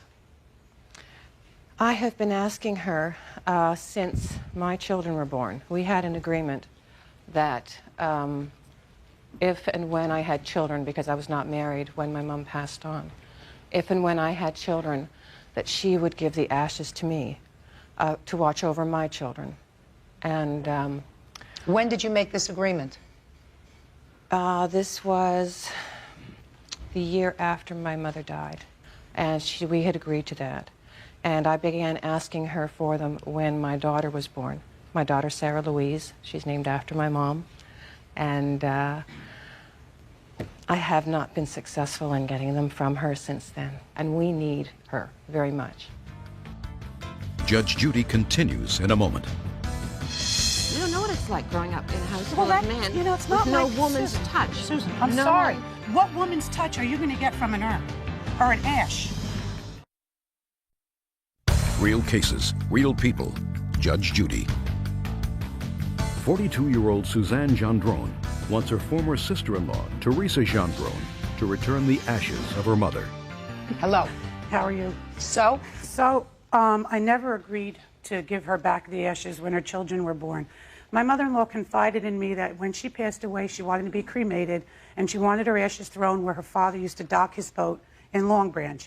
I never knew exactly where this was, so I didn't want to just take her and just put her ashes anywhere. So the reason that I still have the ashes is because to this day I don't know exactly where she wanted her ashes thrown. She asked me to do this. I took it seriously, and that's why I still have the ashes. I never agreed to give you back the ashes. Were you close to your mother before she died? Yes, I was very close. And did you hear her say, was she ill before she died? No. She was not. So this No, she was, was her not. death was sudden? Very sudden. She had a heart attack. When did she tell you that she wanted to be cremated? She lived in Plainfield, and when she was in Plainfield, we spent a lot of time together. Suzanne didn't live in Plainfield. Suzanne lived in Montreal. And on one of our outings or trips to the shore, she told me that this is what she wanted because that's where she felt most peaceful. That's Now, right. Is that right? Yes, and I have explained to my sister-in-law that I am prepared and I insist that we fulfill my mother's last wish. My Aunt Beth and my brother went last summer together to the exact spot where my mom wants her ashes scattered, and it was always in the agreement that I would have my mother for a short time and then we would all go to that spot. We know exactly where it is. Great. Well, And then we this is a want- very easy lawsuit to We resolve. want to fulfill my mother's last wish. And so do you. And so do I. Good. And when do you intend to do that? Well, I was unaware that the aunt and my ex-husband knew or even went to this spot. Well, what but I then- want to know is why they didn't include me and bring me with them so that we could have fulfilled my mother-in-law's wishes a year ago. Absolutely. That's going to happen. That's going to happen. That's I never going to said I happen. would. When do you want it to happen is the question. On her 25th, on the anniversary, the 25th anniversary of her death, which will be in 3 years. No. Why would you want to wait another 3 years? Because I don't have very long to live. I've been diagnosed with 2 different terminal illnesses. And I would like, for my children and for myself, I have some very difficult battles to fight. And I need my mother's strength. And I don't think that after 21 years, I don't think that 2 years or 2.5 years is going to hurt my mom that much. I think she'll enjoy being with me, her daughter, and her grandchildren. Ms. Gendron, what you say is very sad, but you can't give yourself, nobody can predict the moment that an illness that you have, even if it's a terminal one, is going to cause you to leave this earth. And I wouldn't like you to live under that kind of an onus anyway. I mean, that's a terrible thing. Right now, your mother, and you acknowledge that, had a dying wish. And her wish was that she be cremated, which she was, and that she wanted to rest peacefully, having her ashes dispersed in a certain way. Yes. So you have to do that. Yes. And you have to do that now. It's been all too long delayed. Judge Judy continues in a moment.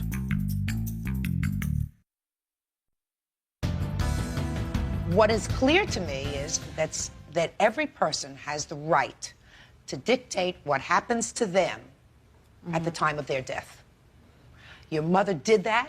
Yes, she It's did. been delayed for 21 years. It should not be delayed at all. I will make an order, and you tell me at what point you're going to be ready to go to New Jersey. That's where she wanted to be scattered. So you tell me when, and I will fix a time frame, a week or a 2-week period. Spring. In the spring? Step up here. Yes. April? Good. April. How about May? May 15th. That's my daughter's birthday. She's named after my mother. Is that a good date? That's a good date. May 15th? Yes. Fine. That on or before May 15th, the 2 of you, together with any of the siblings that want to accompany you, will finally fulfill your mother's last wish. Case is resolved. Thank you. Thank you. Parties are excused. You may step out. Judge Judy continues in a moment. Please. Thank you. And on the next Judge Judy, In my opinion, my sister-in-law feels like a box of ashes is going to take all her guilt and loss away from her. That's going to put something back into her life. I don't live with a box of ashes. It's not a I box live of with ashes. It's my memories. mom. You're going to give a box of ashes to your children and say, "Here, hold your grandmother"? No, I had a beautiful urn made for Mom. You don't know what it's like growing up in a house Well, full of that's, men you know, it's with not no like woman's Susan. touch. Susan, I'm No. sorry. What woman's touch are you going to get from an urn or an ash?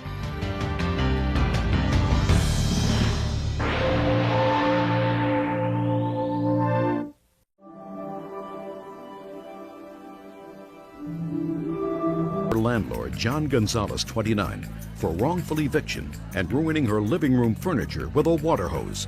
Gonzalez says her story is made up. Order. All rise. Quiet in the courtroom, please. All rise. Judge, number 151 on the calendar in the matter of Fair versus Gonzalez. Parties have been sworn in, Judge. You may be seated. Have a seat, please. Ms. Fair, the defendant is your former landlord. Yes. And you're suing him for several things. First, for wrongful eviction and the cost of your relocating to a new Yes. apartment. Second, you are suing him for damage that he allegedly did to your furniture. And what's the third thing you're suing him for? Harassment. Oh, harassment. Okay. When did you move into his apartment, and how did you find this apartment? I found an apartment through one of my coworkers that I work with. They went to church together. He told me one of the ministers at his church had an apartment available. The neighborhood I was living in was a very bad neighborhood. So I went and met John, and he said I could move in. I paid him. I moved in. We became friends. After we became friends, he started dropping by all the time, coming by when I have company, coming unannounced, letting people in my house when I'm not at home. How do you know that? Because when I got home, one of the witnesses was in my home, and he admitted he let him in. We'll get to that in a minute. Go ahead. And he soaked my couch with a water hose that was stored in his garage. Just a second. How did he soak your couch with a water hose? It was in his garage. What was it doing in his garage? I stored it there. What was that part of your rental agreement? No, I asked him, I had received another couch, and I asked him could I put it in his garage, and he said yes. He had the only key to the garage. He watched the people put it in the garage, locked the garage up. One particular night, it was a confrontation between my sister and I one night. He banged on the wall. He turned around, then he came at 1 o'clock in the morning, knocked on the door. My daughter's father was visiting, asked him, could he please come back at a reasonable hour? He got very indignant, said, no, I demand for her to come outside right now. Get your so-and-so hand off of my door, referring to my door. He told him, no, you would have to talk to her in the morning. The next day, he called me on the phone. He left a message, said I had to make other arrangements. If I did not come and speak to him, that I was going to have problems out of him, that I was going to have a problem. Then he gave me a 3-day notice when I didn't owe him any rent. And since then, it's been a nightmare. Hold this on a second. You went on and gave me a whole long story. I asked you a question. How do you know he soaked your couch? I seen him. You saw him? Yes. It's fair. Tell me how you saw him damage your furniture. Well, he asked one of the witnesses out there. He says, I want Don't tell me what he asked the witness. He went. Tell me what you saw. I seen him walk to the back of the house with a couple of his friends with the water hose. I walked around the other side, and he squirted it with the water hose. Squirted what? The couch, the whole living room set, and my table. You saw that? Yes, I did. Really? Yes, I did. The reason I ask you, really, if that really happened, your eyes are fluttering. That's not a good sign, Miss Fair. The reason I ask you that is because usually people, when they prepare papers for court, put in the most important things, and nowhere in your papers that you prepared for me, stop looking through your documents when I'm talking to you, nowhere in your papers that you prepared did you say you observed him soaking your furniture. Nowhere. Excuse me, I don't mean to interrupt, but I have a police report where I observed seeing him do this. Yeah, let me see it. I have a police report for the annoying phone calls asking me to get out. Just a second.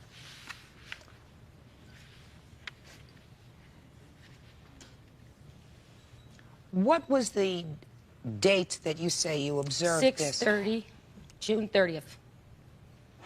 And that was before or after this incident with your ex-husband? This was after. As a matter of fact, it was 2 weeks after, 2.5 weeks after. Right. It was not my ex-husband, it's my daughter's father. I see. When did you serve her with an eviction notice, sir? I served her with a 3-day notice to ask her ex, who threatened me, to leave the premises. That was the 13th. What date? That was 13th. the 13th. That's what I wanted to know. Yes, ma'am. Okay. Now, sir, you want to tell me about this furniture? Your Honor, she moved in and she had furniture. I helped her move, and this furniture was not conditioned well. It was already destroyed. Something happened in her family where she got some other furniture. Someone was going somewhere for 2 or 3 years. I believe it was jail. Whatever. And I allowed her to move the furniture in my garage on a temporary basis. I told her I have gas equipment back there. You cannot keep it back there more than a month. She said, no problem. I'll get it stored. The gentleman that moved it in, he moved it in. I allowed him. But what I found very odd is that he left all the pillows on the outside. I came and told her the pillows were on the outside, but the sofa and the couch itself were on the inside. So the pillows were accumulating moisture and just daily. When this event occurred and she refused to leave, I told her, I said, hey, I got to get the garage clear. I got to get some stuff in there. I asked her to move it. The gentleman that had moved it in there, I asked him to move it. He said he would do it within an hour. I left the garage wide open for an hour. He didn't. I took her couches out with friends and put it right where her pillows are in my backyard. And they're there right now. I haven't touched them. I want to tell you something. That sounds pretty disgusting that all that stuff is in your backyard. What kind of an apartment unit is this? It's a 2-unit, man. It's just in the backyard. I have it's a pretty spacious backyard. So the couch pillows sat outside in the backyard? The whole time. How long? Maybe 2 months. Judge Judy will continue in a moment. You blew them off. No, I did Oh, not. sure you did. You blew him off, madam. You said to him, I'm cooking for the church. I can't talk to you now. Ba, ba, ba, ba, ba, ba. Real cases, real people. Judge Judy. Stephanie Fair wants her former landlord to pay for wrongfully evicting her and ruining her possessions with a garden hose. Now I'd like you to tell me, Miss Fair, I've already heard the story about the furniture. I have pictures, ma'am, to show you and the receipt for Just the a couch. second. You had I believe that the pillows for that couch were outside in the backyard all the time. No, they were not, and I have believe him. witnesses. I believe him. He does. Listen, he's under no obligation to store your furniture. He told you that he wanted to have it out. Hey, I'm speaking. Stop talking. He's under no obligation. He rented you an apartment. He did you a favor by letting you stay, letting you put your furniture in his garage. You were not paying for the garage space. You were not paying for storage. Clearly, in the beginning or the middle of the month of June, there was some sort of disagreement between the two of you, which I'm going to get to in a moment, having to do with your daughter's father.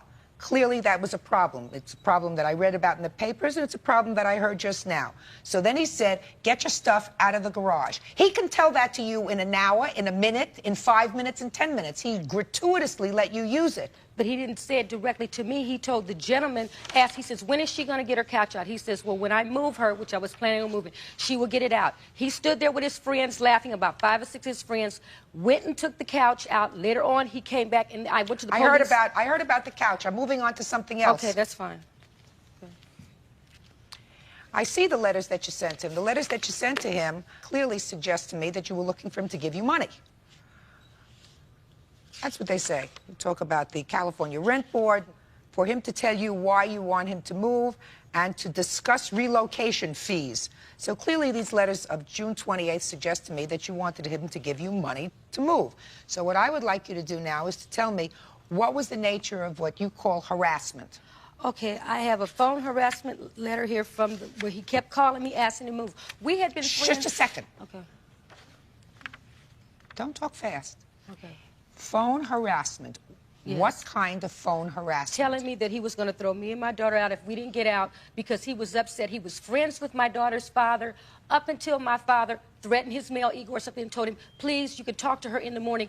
1 o'clock in the morning, it's not appropriate time to come to the house. I have documentation where he came to my house at 10:30 at night, 3 days before rent was due, asking for the money, telling me, well, if you don't have the money, then I can demand this from you. And if you don't have this, I'm going to throw you out and I'll be sure to get you out.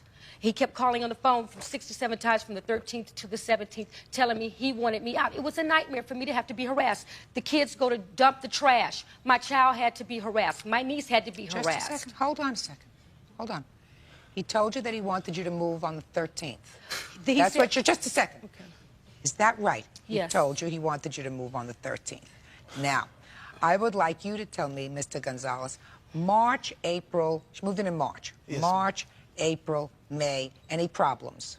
She was always late, but I didn't care because Always of her late with her rent. She was always late, but her situation, because of her daughter, she was in a place where she witnessed a crime that scared her. I understand, I have a child myself, but to say, I'm sorry.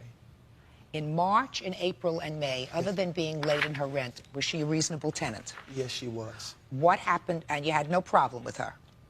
No. Other than the late rent? Other than the late fee. What happened, sir, in June? In June, her daughter's father had came down before I met him. He seemed to be a pretty nice guy. On June the 12th was the altercation when her daughter's father and the child himself, got into a physical fight. Things started sounding breaking. My daughter is six years old. I didn't want her to see this. I went over, I calmed things down, I asked him to stop. It seemed to be okay, but my daughter goes to school too, Your Honor, and I have to take her 23 miles just to get to one school, so we have to get up quite early. At 2 in the morning, she was on the phone yelling. I mean, she was Who's cursing. she? Miss Fair. She was cursing so loud. It was through the... I just banged on the wall to say, please stop. I didn't even go over there. It didn't stop. After it continued for about 2 to 3 minutes, I went over there. I told my daughter to stay here. I asked, could I speak to Stephanie? She wouldn't even come to the door. The ex-husband or whoever, he told me if I rang the bell again, he would kick my, this and that. And I didn't want to become volatile. I rang the bell and asked, could I speak to Stephanie again? He came out and greeted me face to face. Not that I can't defend myself, Your Honor. I just chose not to. I left the porch. I called her, and I asked her, I said, I'm going to need to speak to you tomorrow. I didn't even tell her she had to go. All I did was wanted to speak to her about rectifying this situation, this nuisance. I have a right to live in my own property and feel safe myself. And I was doing her, I can't believe I'm here, Your Honor. I was doing her a favor. I didn't charge her first or last rent. I didn't charge her a deposit. I lowered the rent. I bent over backwards for her. And for her to do me like this, I'm appalled. Judge Judy will continue in a moment. He has an absolute right to the peaceful enjoyment of his property and to tell you to leave. Real cases, real people. Judge Judy. Stephanie Fair wants her former landlord to pay for wrongfully evicting her and ruining her possessions with a garden hose. So when you called and said, I have to speak to you tomorrow. Yes, ma'am. What happened? She laughed at me and hung the phone up. I tried to contact her. She would walk by. The units are so close that I would try to walk and say, can I talk to you for a minute? Nothing to say to you. She would put her, you know, like this. You know, the thing, like that. Nothing to say to you. And her children. Well, let me ask you this question. Miss Fair, just a second. Because when he told me that me and my daughter could stay on the premises, you're telling a lie, John, because he says, okay, I'm going to tell you this. You better get over here and talk to me right now. If not, you're going to have problems out of me. When he says, if you don't talk to me right now. So when I said, look, John, I'm cooking dinners for the church. I'm selling dinners for the church. I will talk to you when I get home. No, you better come over here immediately. Miss Fair, you had no problem with him. No. Shh. If you had no problem with him, there's no basis for this lawsuit. So don't anticipate my question. Okay. You had no problem with him in March, April, and May. He didn't tell you to leave. He didn't serve you with an eviction notice. This problem started when your daughter's father came to and stayed with you for a couple of days. Is that correct? The problem, no.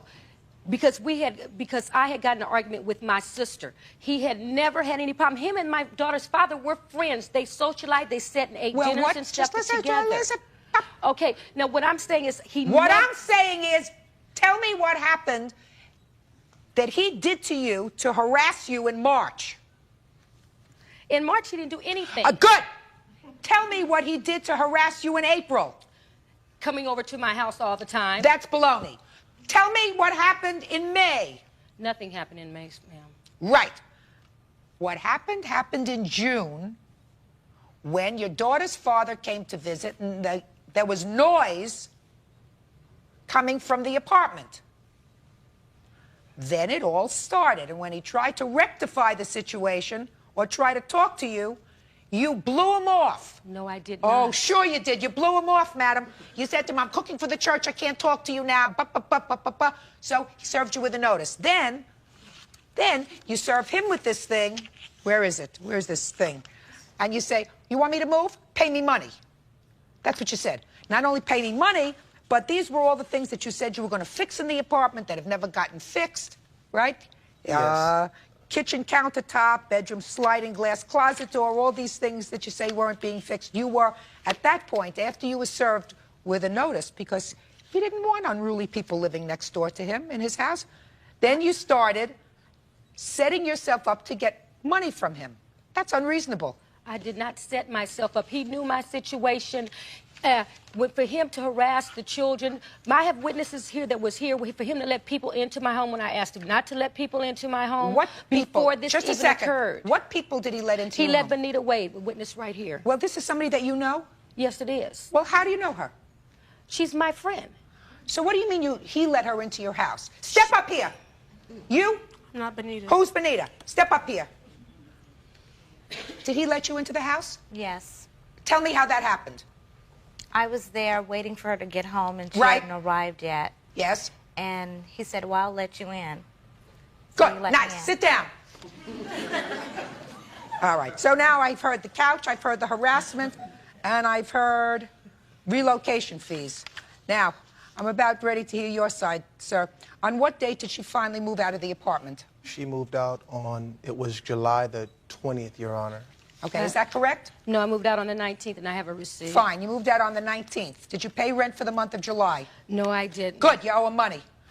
Now, you are also suing for destruction of property. What property, sir? Yes, I am, Your Honor. In the initial agreement there, and I think you have it there, there were 4 There were 5 things that I said I was going to fix. Only one thing I didn't fix, and that was the kitchen countertop.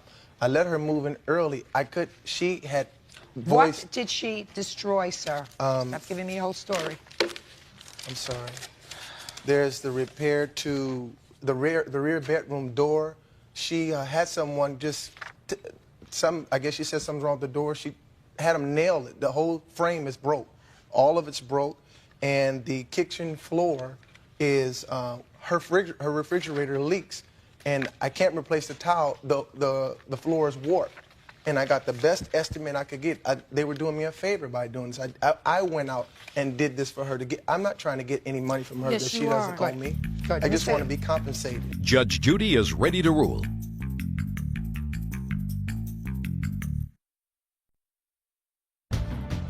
Mr. Gonzalez? Yes, ma'am. I'm going to teach you a very good lesson, sir. Yes, ma'am. Good lesson is landlord, if they're smart, they get a month's rent and a month's security. That's what the security is for. Security is for this kind of damage. Because I know if I'm going to ask her, she's going to say she didn't cause any of that damage. Is that right, Mrs. Fick? I have pictures. Yes, ma'am. Right. I did not cause any damages. All right. That She's going to wasn't say there she didn't before. cause any damage. Listen to me, Mr. Gonzalez. I have pictures of. I'm not interested in your pictures. She's going to say she didn't cause the damage. You say she did cause the damage. The only thing I know for sure is that she owes you for rent. She owes you $435. That's on your countersuit. Your lawsuit, on the other hand, Miss Fair, is, in my judgment, bogus. Totally and completely bogus. A, I find no basis for the harassment. He came home, saw this young lady who he clearly knew was part of your either friends or family circle, standing outside, and he said, I'll let her, well, you want to wait? Wait inside. Now you're complaining about that, the fact that he was being a nice guy. You had no trouble with him, and he had no trouble with you. March, April, and May. Only when your former boyfriend, the father of your daughter, was there, and there was an altercation, was there a problem. And since he couldn't get any satisfaction from you, he has an absolute right to the peaceful enjoyment of his property and to tell you to leave. He also has no obligation to take care of your stored property after he's told you to leave. And I do believe that the pillows that he said were outside on the lawn were outside in his backyard. The couch may have been inside, but the pillows were outside, tossed away like so much garbage. So I think that if there's any damage caused to your furniture, you did it. So your lawsuit is dismissed, and I'm entering a judgment for the defendant in the amount of $435. That's all. Parties are excused. Next step out. I'll be back with you right. Thank you, Your Honor. Judge Judy will continue in a moment. And on the next Judge Judy. Did a lot of things to me that was not right, and he has to pay for that later on down the line. I think what she's got, it's a blessing in disguise that she didn't get hammered for the rest of the damage. She should be very happy.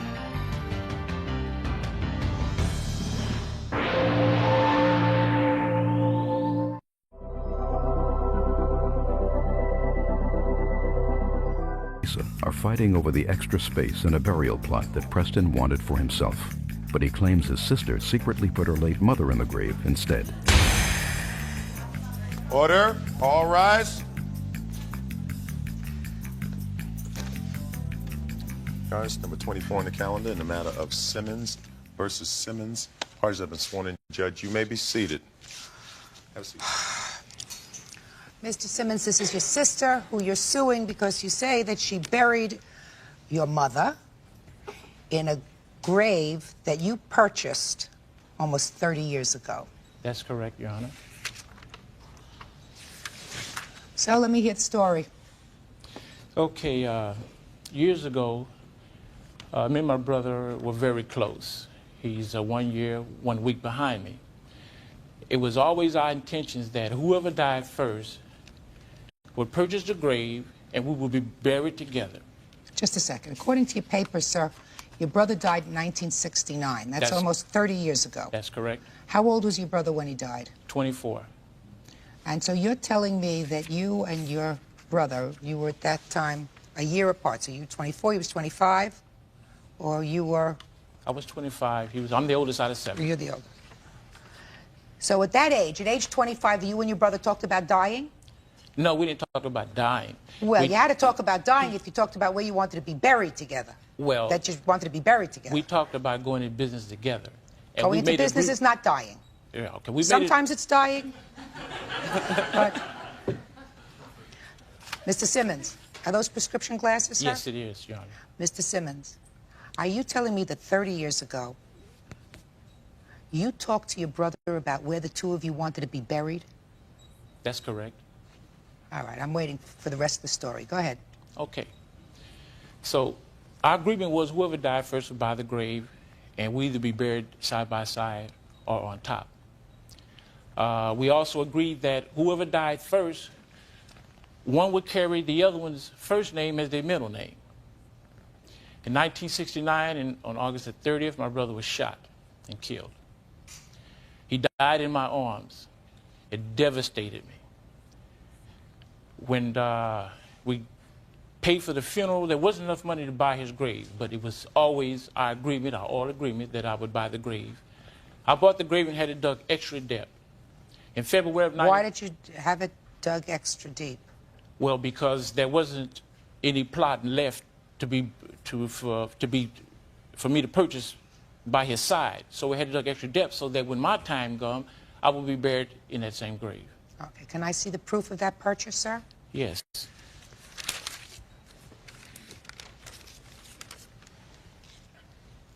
There you have Exhibit 1. You have a check. That's not the check, but it was a check that was wrote upon, that I wrote upon, and that's my receipt. What? I have a blank check here. Yes, well, that's not the check, but it was wrote on the check. It's similar to that. I'm not interested in this. It's a blank check. Sir, are you telling me that this receipt is a receipt that you kept for 30 years?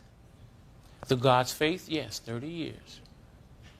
This piece of paper you've had in your possession for 30 years? 30 years. Very well preserved for a 30-year piece of paper. Go ahead. In February, my mother passed. My sister buried our mother in that grave plot without my permission. Now, she knew that me and my brother was very close, and that our agreement was that we'd be buried together.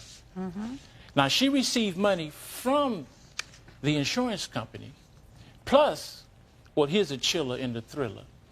She went to my dad and got $2,500 from him, telling him that there wasn't enough money to buy our mother's grave. So he gave her $2,500. This is a bill for $346 that you just gave me on this well-preserved piece of paper. $346. You're suing her for $1,739.14. Because that's what this grave would cost today. Here's my receipt. That's what that same grave would cost today. Well, it doesn't make any difference. I mean, whether that's what it costs today, you had this grave dug extra deep, and what you're suing for is really an emotional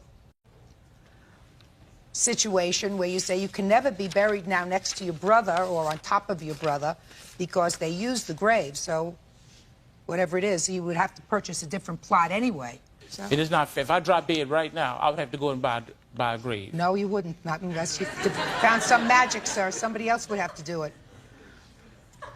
Where did you expect her to bury your mother? My mother had an insurance policy to take care of her. Did you go to your mother's funeral? No, I didn't. No. Why not? Well, at the time, because of her, me and my mother wasn't on speaking terms when she passed. How old was your mother? 70. Oh, that's not old. Did she die suddenly? Died of cancer. So it was a long illness? Yes. Did you visit with her during her illness? Up until a couple of years before she died. But you didn't go to her funeral? No. Did you know where she was buried? I knew she was buried at Evergreen, but I didn't know she was buried in my grave plot. Mm-hmm. Okay. Your Honor, everything he is saying is a lie. He's a professional con man that just got out of jail last year for perjury and fraud, and he needs money. He uses the court system to do just that. Now, I'm the person that went to the DA and turned him in, and he has been harassing me since 1991. Judge Judy continues in a moment. So what are you complaining about? That we used this grave site to bury your mother? Yes, that was my grave. I purchased that grave. And later today, He passed away on the 8th. So you were married a total of 7 days. Hardly enough time for honeymoon.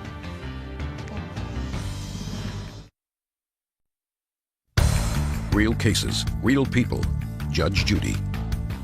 Preston Simmons and his sister, Teresa, are fighting over the extra space in a burial plot that Preston wanted for himself. Go ahead. I have a list of the restraining orders that I have against him. Also, I have a letter from the cemetery saying that my mother was next in line for the grave. Let me see what you have from the cemetery, please.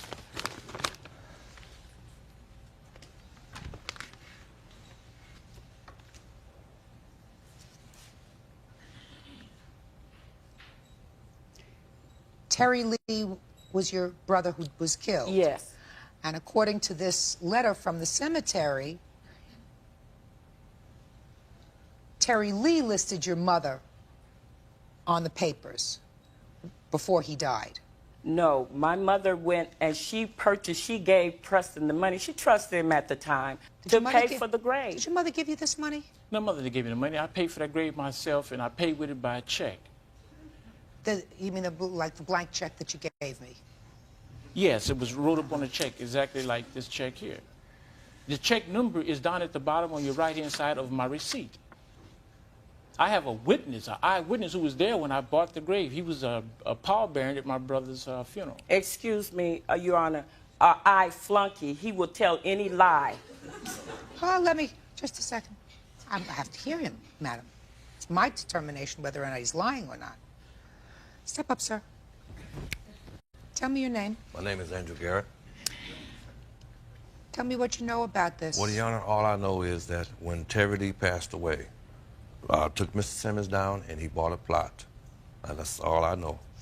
Now, if the mother gave him... Did he pay cash for No, that? it was a check. He did write a check out. Now, if his mother gave him some money, that I do not know. Mr. Simmons, your mother, I assume, was distraught when her son was killed. Yes, she was, but I was too. Let me explain something to you, Mr. Simmons. A sibling is never touched by the death of a sibling as a parent is touched by the untimely death of a child. That's not the order of things. The order of things is parents go first. Don't try, Mr. Simmons, to compare the way you felt to the way your mother felt if she was a normal person. So you really don't know where he got the money from to buy this? No, I do not. Okay. Just for my own information, did you get money from your father? No, I did not. No. We paid cash up front, my sisters and I and my aunt, because we could not find my mother's policies at the time. How much did the funeral cost? It cost us $5,165. Was there any insurance that covered any part of it that was ultimately paid? No. When we got the insurance money back, it was $3,600. And who absorbed the rest of the cost? The different siblings that she had beneficiary. So that the four of you covered the difference between what the insurance covered for the funeral and the... Actually, it was more, Your Honor. That's not true, Your Honor. I has a piece of paper where she received $2,600. From? From my mother's benefit of her insurance. Do you know how much the funeral cost, sir? No, I don't. Well, that she just said. It cost over $5,000. That's not an unreasonable amount. That's what funerals usually cost. No, but my dad gave her. She went to my dad and told my dad there wasn't enough money to purchase the grave, not the funeral. Don't tell me what you told your father, sir.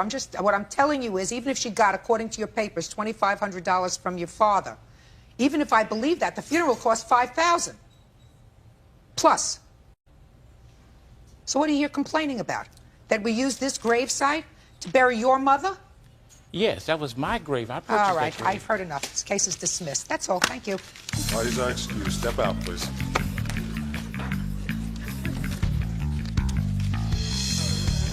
And now the next case. Bodies on Downs versus Downs. Step forward, please. 51-year-old Amelia Downs says after her husband died, his ex-wife, Esther Downs, 46, refused to return his automobile. Mrs. Downs, you were married to Mr. Downs at the time of his death. correct? Correct. Mrs. Downs, you had been married to Mr. Downs for 22 years and have children with him. Yes. How many children do you have? 2. How old are they? 21 and 19. When did you marry Mr. Downs? I married him 2 years ago, November 8th. November 1st, excuse me. 1995? Yes, Your Honor. And when did he pass away? He passed away on the 8th. The 8th of what? 95. So you were married a total of 7 days? Yes, Your Honor. Hardly enough time for honeymoon. Yeah. This dispute is over an automobile. An automobile that the deceased had at the time of his death that was in his name. Is that right? Yes. That each of you believe you're entitled to. So, Miss Downs, why don't you tell me why you think you're entitled to this car? Initially, Your Honor, she was actually never married to my husband. She was a common law wife, and it wasn't 22 years. She was living with him for 17 years. That's a long time. 17 years is more than 7 days. True. Okay. We had planned on getting married a year and a half before his death. And he was going through a divorce because he wanted to make sure that the living arrangements that he had with Esther was final. So she wouldn't come back and say that they were actually married. So he went through a divorce with her, even though you say they weren't married? Yes, Your Honor. Judge Judy continues in a moment. Why didn't you pay the parking tickets?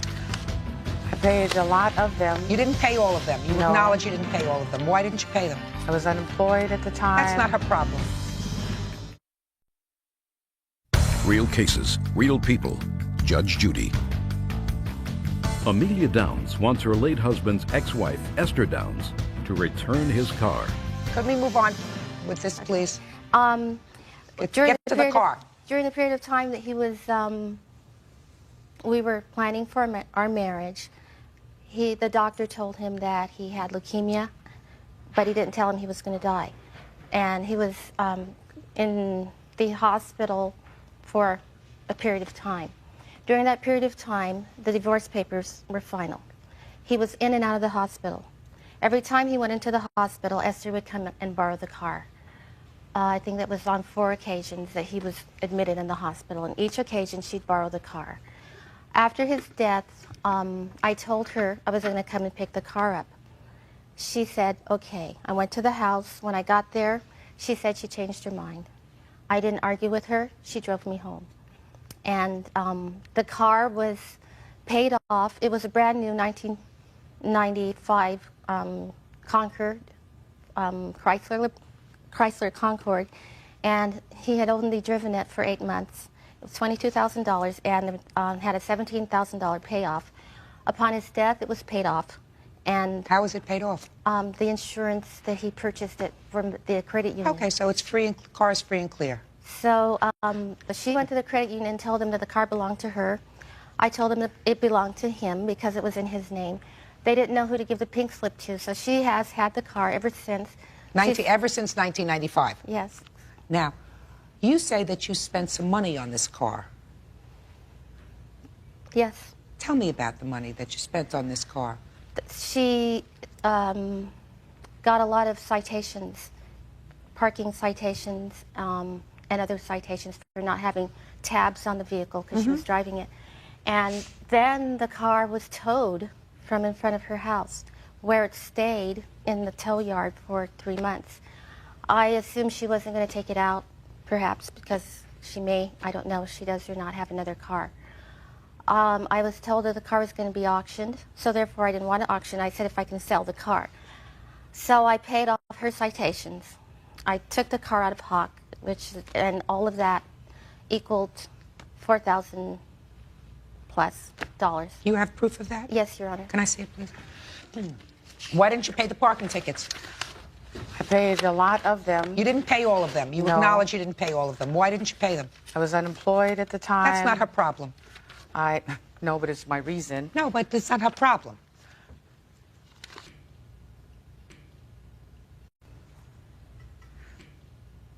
You amassed $1,086 in parking tickets.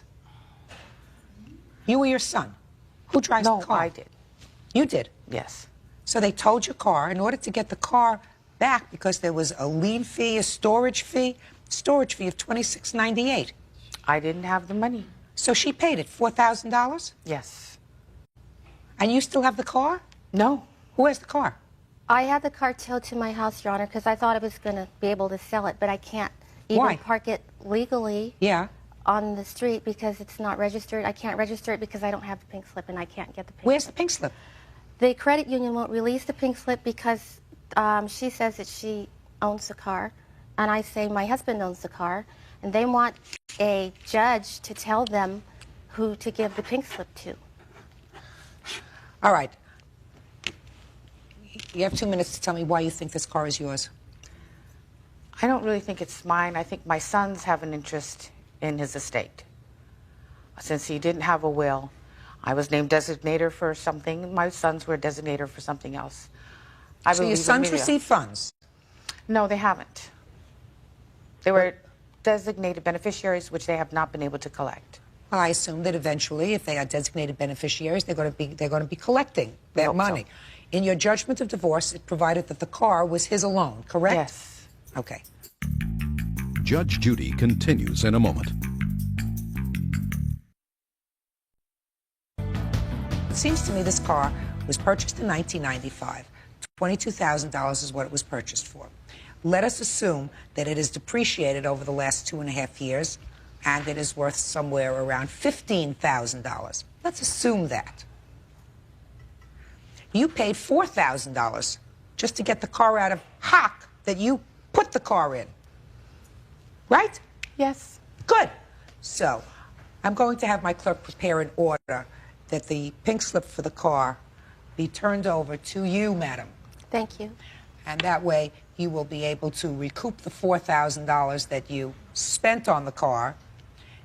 You and your sons had an opportunity to drive the car. I must tell you, Mrs. Downs, I find that you acted very irresponsibly with regard to not taking care of the car.